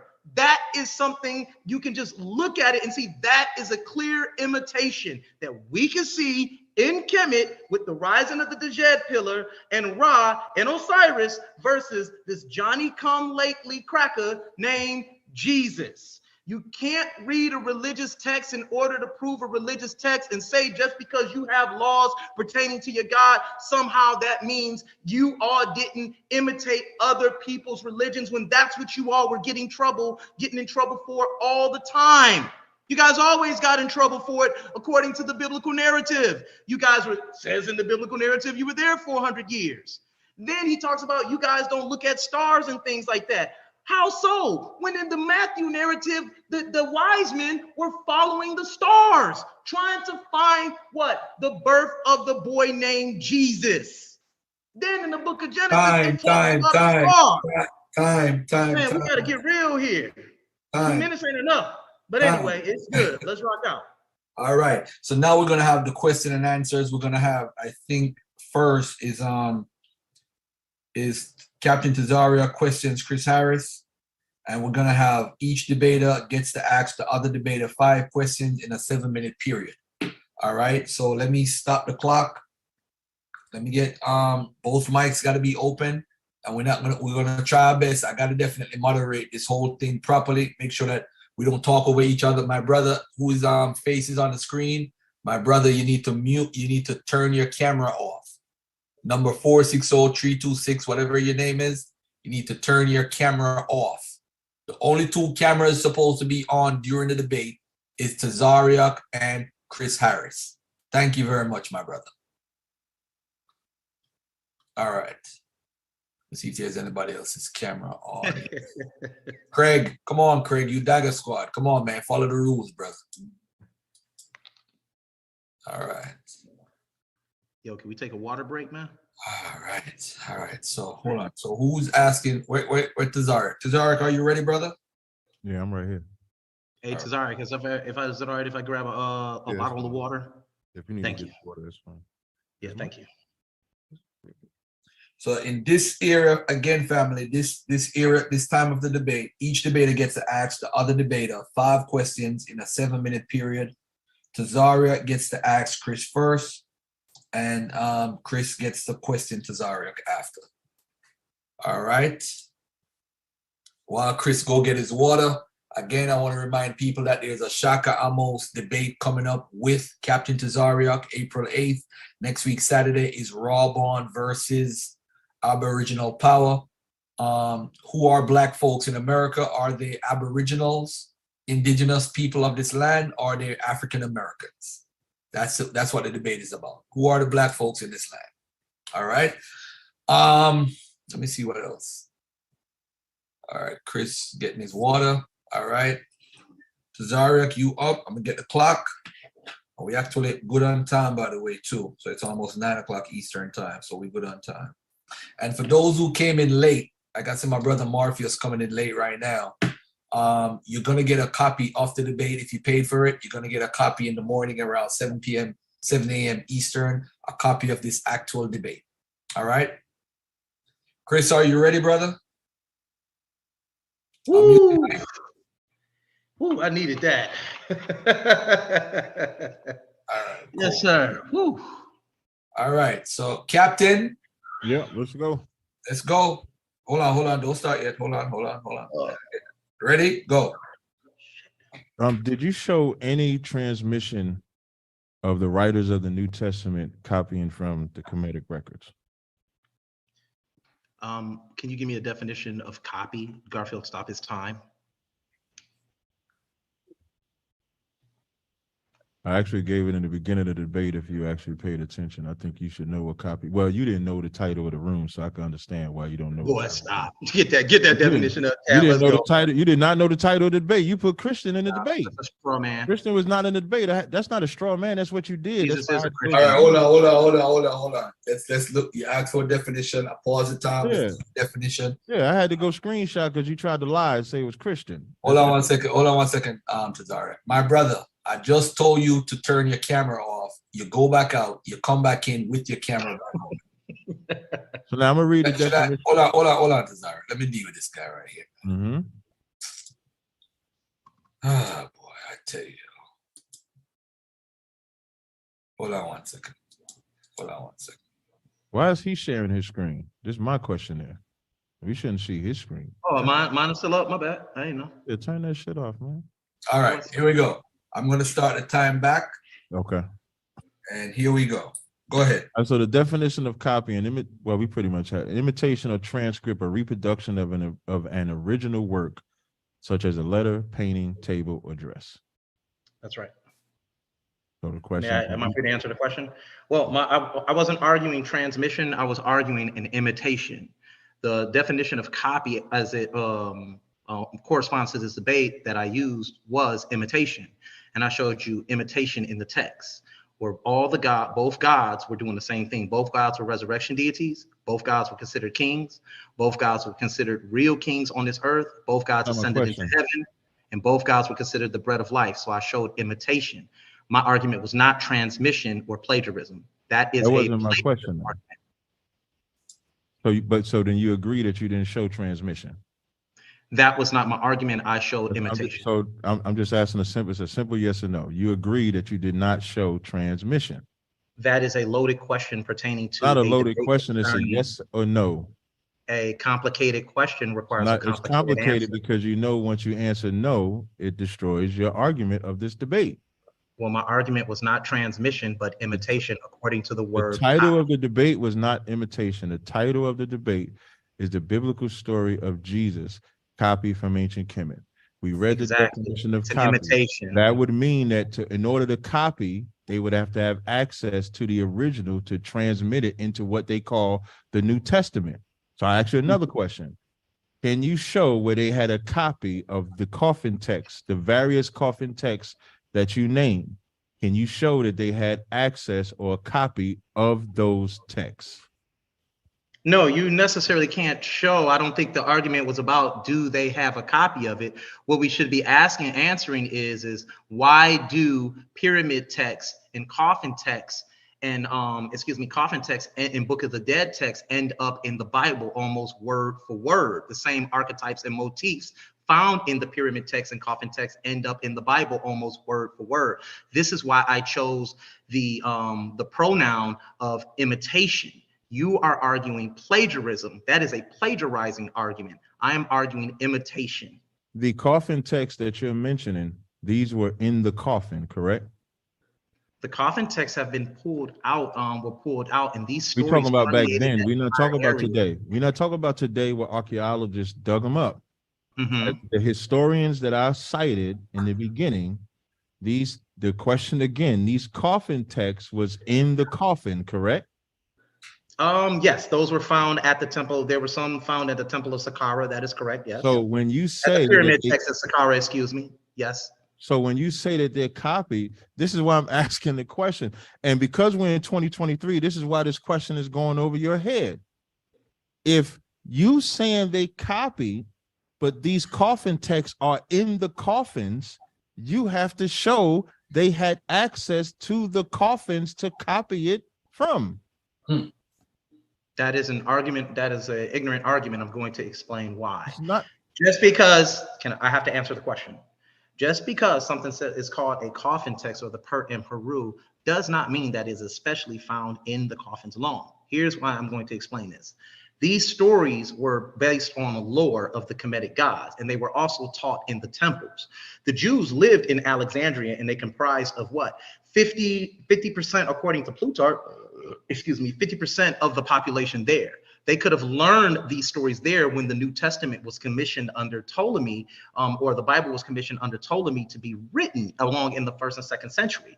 You sitting up there saying that they are found in the coffin is a red herring, a slippery slope argument, saying just because they're in a coffin, there's no way that the Bible can get them, when we know through cultural diffusion that people can share stories found in other cultures and mix and match them, especially when the Jews themselves were never monotheistic. They always adopted other gods. So it would make sense that they would adopt a dying and resurrecting God. That question does not take away from the fact of imitation. If you were arguing transmission or you were arguing plagiarism, I would understand your argument. But I chose an argument, a semantical argument, to show you that you must master the English language first. So that is what I'm arguing, and that's what I'm standing on. This story is an imitation based on a story that is a lot older than it.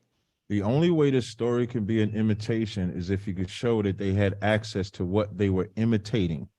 When you read the Bible, Matthew 5:17, it says, "Think not that I come to destroy the law or the prophets. I came not to destroy, but to fulfill. For I say unto you, to heaven and earth pass, one jot or one tittle shall no wise pass from the law till all be fulfilled." So based on the New Testament writings, keeping the law was essential. So sun worship, moon worship, any other worship outside of worshiping the Most High would be forbidden. So the reason why you have to show that they actually copy from that is because what you're saying that they copy from goes against the law that they telling you you must follow. So again, I'm going to ask you the same thing. Can you, well, I guess this would be the last same question. Can you show where they had access? Last thing, the records were in rotation as early as 60 AD, which I already showed. So you would have to show how they had access to every single coffin text that you say they copy or imitated from to put in the records. And you keep using these images, but the images don't match. They might match from a Christian, like them pictures you show of Mary and all of that stuff might match from a Christian perspective, but you have to show that in the Bible, and you have not shown in the Bible. Every example you've shown just has similar words. Similar words does not make it the same. So I'm going to ask you again. I'm sorry. Go ahead. I'm sorry, Captain Tazaryach. Oh, wait. One more thing. You made a point to say that they was in Egypt. You have to prove that, because as I showed, Paul and it wasn't in Egypt. The only Israelites were those that came to keep the feast, which further proves they was not keeping the laws of Kemit, but the laws of God. When you go to Acts, the 2nd chapter, it says devout Jews out of every nation under heaven came to keep the feast of God, which further proves they were not following the gods of the nations that they were in.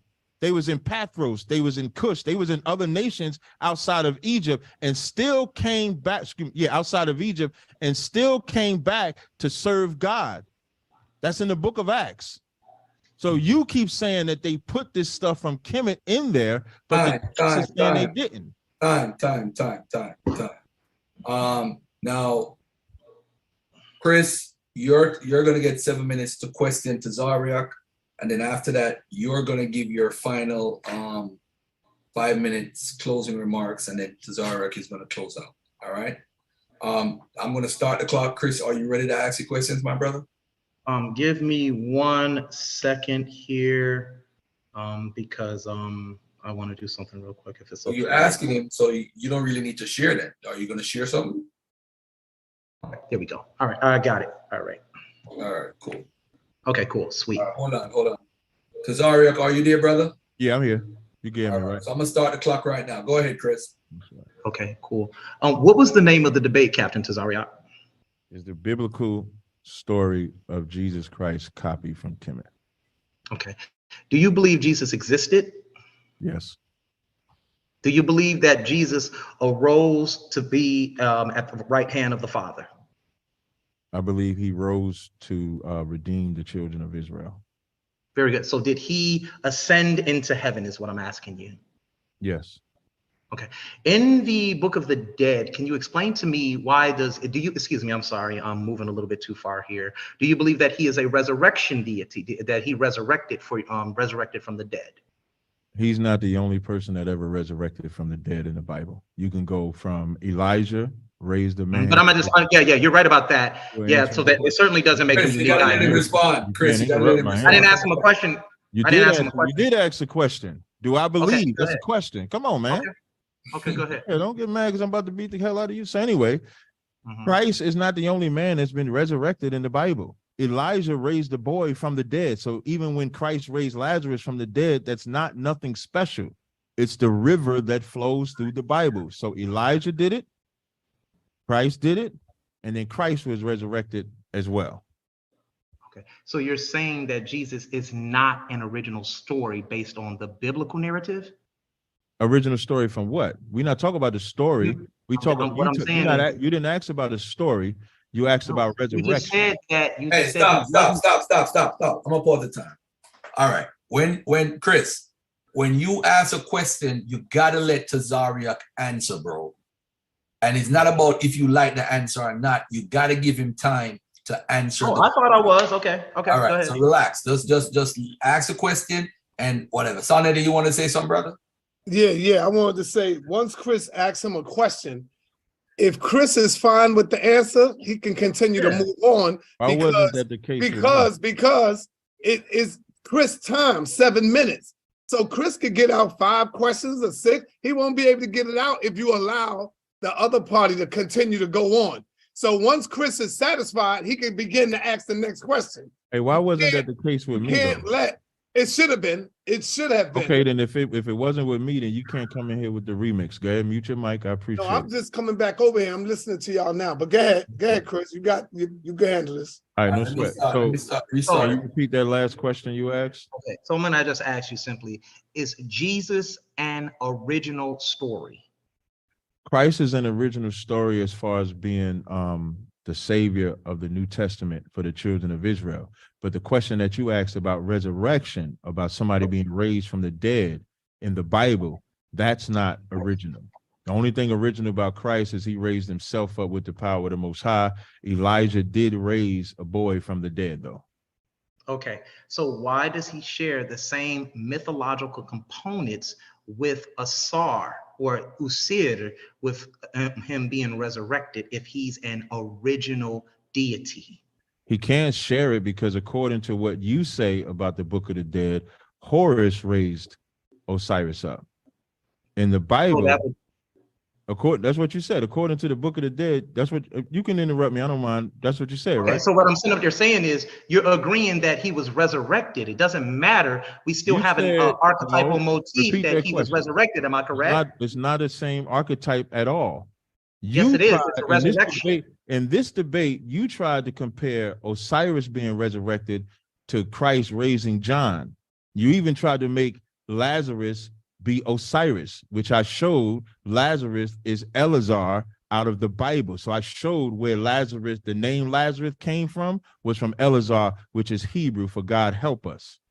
So when you ask, are they the same? No, they're not the same. When Christ was— I didn't ask you were they the same. I asked you why does Jesus contain the same mythological archetypes and motifs that we find with Osiris? He doesn't contain the same. Osiris, well, is he a resurrection deity? Osiris was killed and cut into 14 pieces. And Jesus was killed and his body was broken also. His body was not broken. Book, chapter, verse where his body was broken.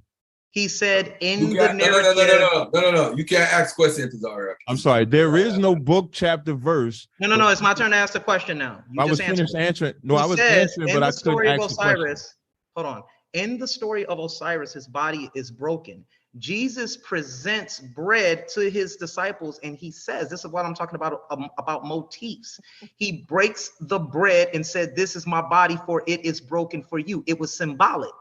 And I'm asking you, why does he contain the same mythological archetypes and motifs that we find in the Osiris story if he is an original deity? So now I'm going to answer this stupid question you just asked.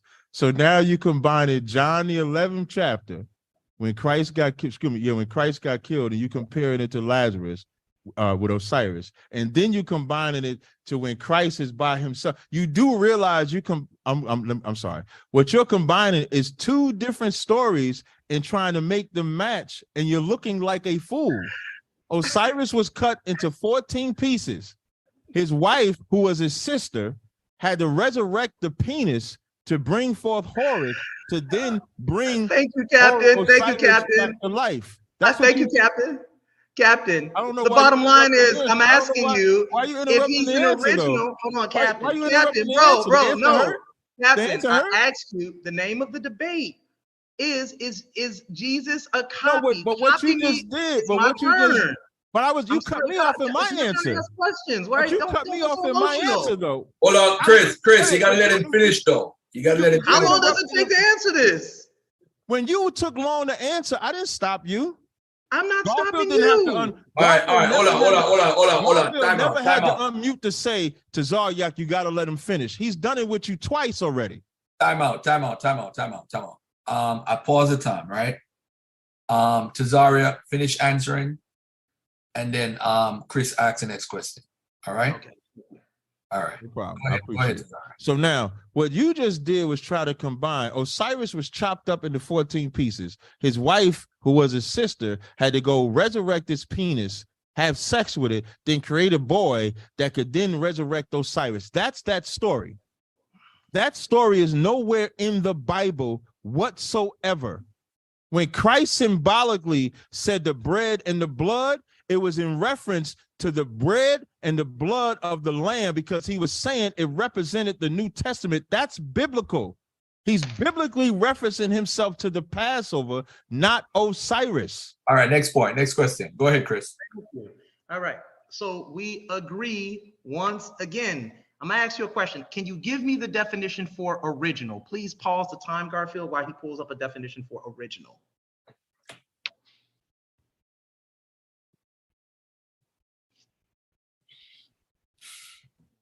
For everybody that's listening, they're gonna have closing arguments after this, and if they choose to stay on, I'll stay on, and the crowd, the audience could ask questions. You guys could raise your hands, and I'll just pick whoever want to ask questions to whoever wants to stay. All right, if Tazaryach and Chris want to stay. So I got it. It says original. I'm gonna read to two definitions that they have: present or existing from the beginning, first or earliest. Number two, created directly and personally by a particular artist, not a copy or imitation. Those are two definitions. Okay, so my position in this debate is Jesus is an imitation of other gods because he has three archetypes that define him: resurrection, miracles, and a virgin birth. You don't believe in the virgin birth, that's fine, but mainstream Christianity does. Okay, you do? Okay, fine. So we see those three elements in the Jesus story, but we also see them in the Kemetic traditions, and they were there first. So I asked you, was Jesus an original deity according to the definition? That's all I asked. But he's not a deity. And when you say original, the story in the Bible, when I say, for the record, when I say I believe in the virgin birth, I believe it according to what I read in the Bible. Isaiah 7:14 said a young woman will be found with child from a man, not from a God having sex. So that eliminates what you say. So if anything, our story is original. The other stories require a woman to resurrect a penis to have sex with. That's your story. Our story is Joseph and Mary having sex, and Joseph being from the house of David and producing the child. That's our story. So they're not the same stories. The deaths are not the stories. The resurrection is not even the same story. Christ wasn't resurrected by somebody else. Christ was resurrected of himself. So where's the copy of the Kemit side? Everything about Kemit and Osiris and Horus, and you're mixing two. You're mixing parts of Horus and parts of Osiris and trying to piece them together and make them be about Christ. All right, hold on, Cap. Chris, ask your last question. All right, my last question is simply, what did the coffin text come first, or did the Bible come first? The coffin text, as what we have today, came after the Bible. In That's not what I asked you. I'm speaking about the ancient. Chris. You can't. No. I'm clarifying. I'm clarifying that. No, Garfield, you can't do that. Well, you can't cut him off. If you want to answer. No, Garfield, you gotta let him clear his question because he said that's not the question. Okay. You gotta let Chris clear his question. Okay, Chris Harris said he's talking about from the ancient. Yes, I'm talking about the ancient coffin text as it is in the King's Valley. That's what I'm speaking about. What came first? Was it the coffin text or the biblical gospels? What came first? 1 second, I'm gonna read from what I have in my PowerPoint. If you don't mind, just let me grab it. Give me 1 second, I'm just trying to find it. Give me 1 second, if you could bear with me, please. This way you don't think I'm making it up of my own.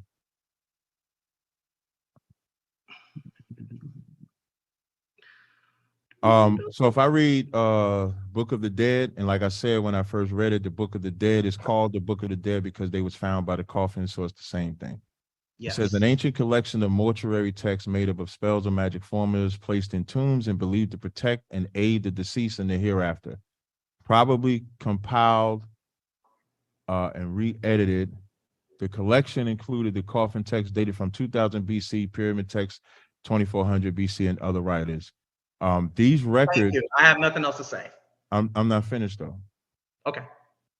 But during the time of the New Testament, they had no access. During that the time of the New Testament, they had no access. So to call it the coffin text as you call it today would be inaccurate, because they're written on the coffins themselves. All right, that's it. All right, so closing arguments with Chris first. Get your stuff together, and then and close out. You got 5 minutes, my brother. All right, first of all, I want to sit up there and say this was a very fun debate, and I hope we put on a great show for the HOK family. There are no hard feelings with Captain Tazaryach. He does great work in the community, and I have to respect that. But I have to talk about the suspended logic that we see with people who believe in the biblical text versus when they see something that is a lot older. Are you closing? Is this your closing? Yes. You've been going for about 40 seconds. I didn't know he was closing. All right, go ahead. I thought he was going. I thought he was going to share your screen. My bad. But go ahead. Thank you, Garfield. Thank you very much. Thank you. You're doing good, Chris. You're doing good, man. Just control. I know. Let me close this thing on out. We got to talk about this. Thank you, Garfield Reed. So what we have here is a young man, a gentleman, who continues to suspend his own logic in order to make the biblical narrative fit. He sits up there and says that he needed to read something in order to know that the coffin texts were older. That didn't make any sense. Then what he tries to do is go into different cosmologies and mix them all up to try and make it look like that they have nothing to do with one another, or it has nothing to do with the biblical text. I asked him a simple question, and the question was, is the biblical narrative a copy? That's what I was asking him. Imitation. That's what I proved today, that it's an imitation, that these same mythical elements and archetypal elements that are found in Kemit pre-existed there first before the biblical narrative even came about. That's what I was here to prove today, and I showed him. It doesn't matter who transmissioned them. It doesn't matter who had access as who or who didn't. We just see that these coffin texts are ending up in your Bible. You know what? I asked Garfield Reed an important question.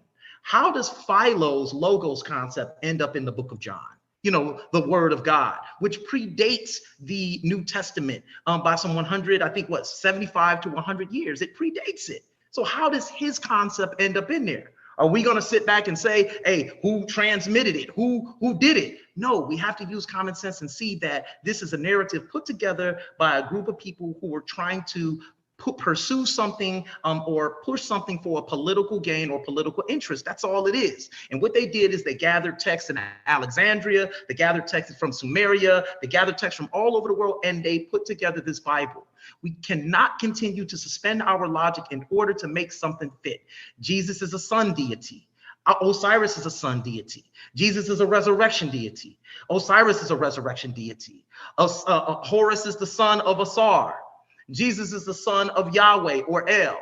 This gentleman even sat up there and told us tonight that, guess what? He said that they never had sex. I mean, that they had sex. But he can never point to you in the Bible where he says that. Now, regardless of the fact, guess what? Mainstream Christianity does agree that there was a virgin birth there. But that does not take away from the fact that Jesus is a resurrection deity. Jesus performed miracles. Jesus ascended into heaven. Right? Just because you have a different story in the book of Luke versus a different story in the book of John doesn't take away from what he represents. You understand what I'm saying? If somebody floated up into heaven, he's a god. But then he said, well, no, he's not. It doesn't make any sense when we see the same thing going on with Haru, who ascended into heaven to be on the right side of his father with who? Osiris. It's symbolic of nature. That's it. I want to close out. I want to say thank you, HOK family. This was a fun debate. I want to say shout out to everybody who spent their money. I hope it was well spent today, and I hope I made everybody proud. I want to say thank you, Garfield Reed, for being an excellent moderator tonight. And I want to give a shout out to the ISUPK. I want that shirt, Cap, and say thank you. And I see my man Captain 10K is in the audience, and I just want to say peace, guys. I'm out. I really enjoyed this debate. Peace. I'm going to stay for your closing, Cap. I'm not going to leave. Hey, before Captain speak, if you want to stay on and take some questions from the audience, that's totally up to you. You don't have to stay. If you want to stay, that's totally up to you. All right. Captain, you're up, family. Are you sharing your screen, Captain? Yeah, because I want to highlight one thing. And Chris want that shirt because he talking trash here, but he know he lost. That's right. Proof is in the pudding, man. You say nothing about that all at all. You ain't getting that all. I knew you weren't gonna make it. That's all right though. Listen, if you would approve transmission, I'd have gave it to you, brother. But you didn't. That is a plagiarism argument. I'm not making that. All right, mute your mic, Chris. Come on, Captain. You ready? Yeah, let me do from current slide. I'm gonna unshare. I just want to remind people of one thing. Here we go. When he talks about I said Mary and Joseph had sex. If I read John 1:45, it says, Philip findeth Nathanael, saith unto him, we've found him of whom Moses and the law and the prophets did write, Jesus of Nazareth, the son of Joseph. That's what the Bible says, because the Bible tells you the angel told Mary that Christ will sit on the throne of his father David. That's where Joseph comes from. In this entire debate, a lot of the information he used is from Gerald Massey, which is why I have this screen here. Gerald Massey, even in his own presentation, said that they did not have, no Greek or Roman had access to the hieroglyphical language that was buried out of sight for thousands of years. So if he's going to use Gerald Massey, which he has tonight, Gerald Massey, page 6 of the book that he's quoted from, says that they did not have access to this information that he's saying they copied from, that he's saying that they got it from.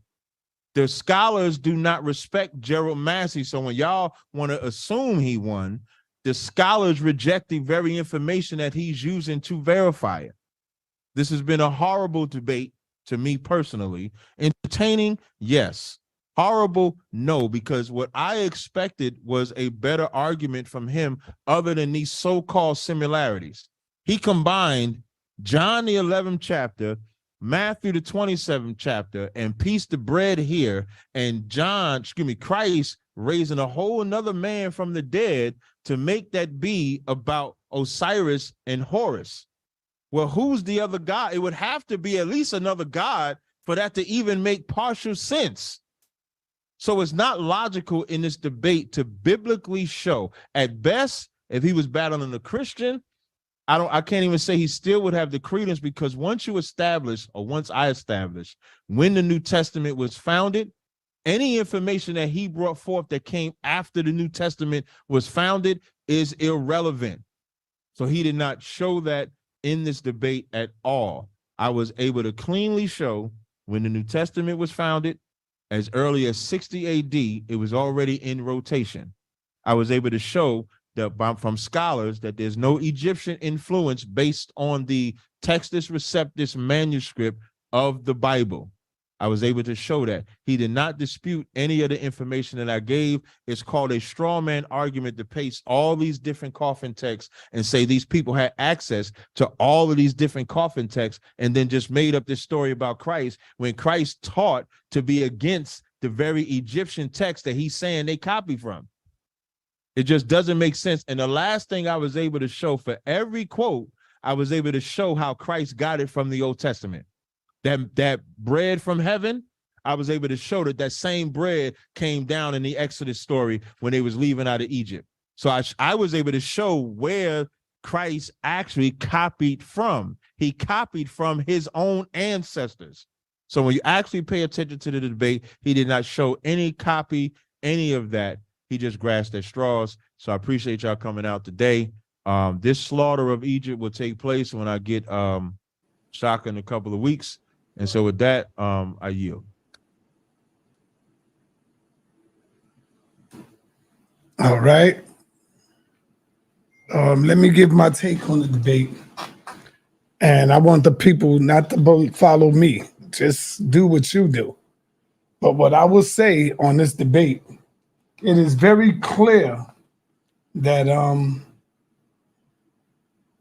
that Chris won this debate to me, hands down. Chris won this. It was like a landslide. And so I can't see how anybody else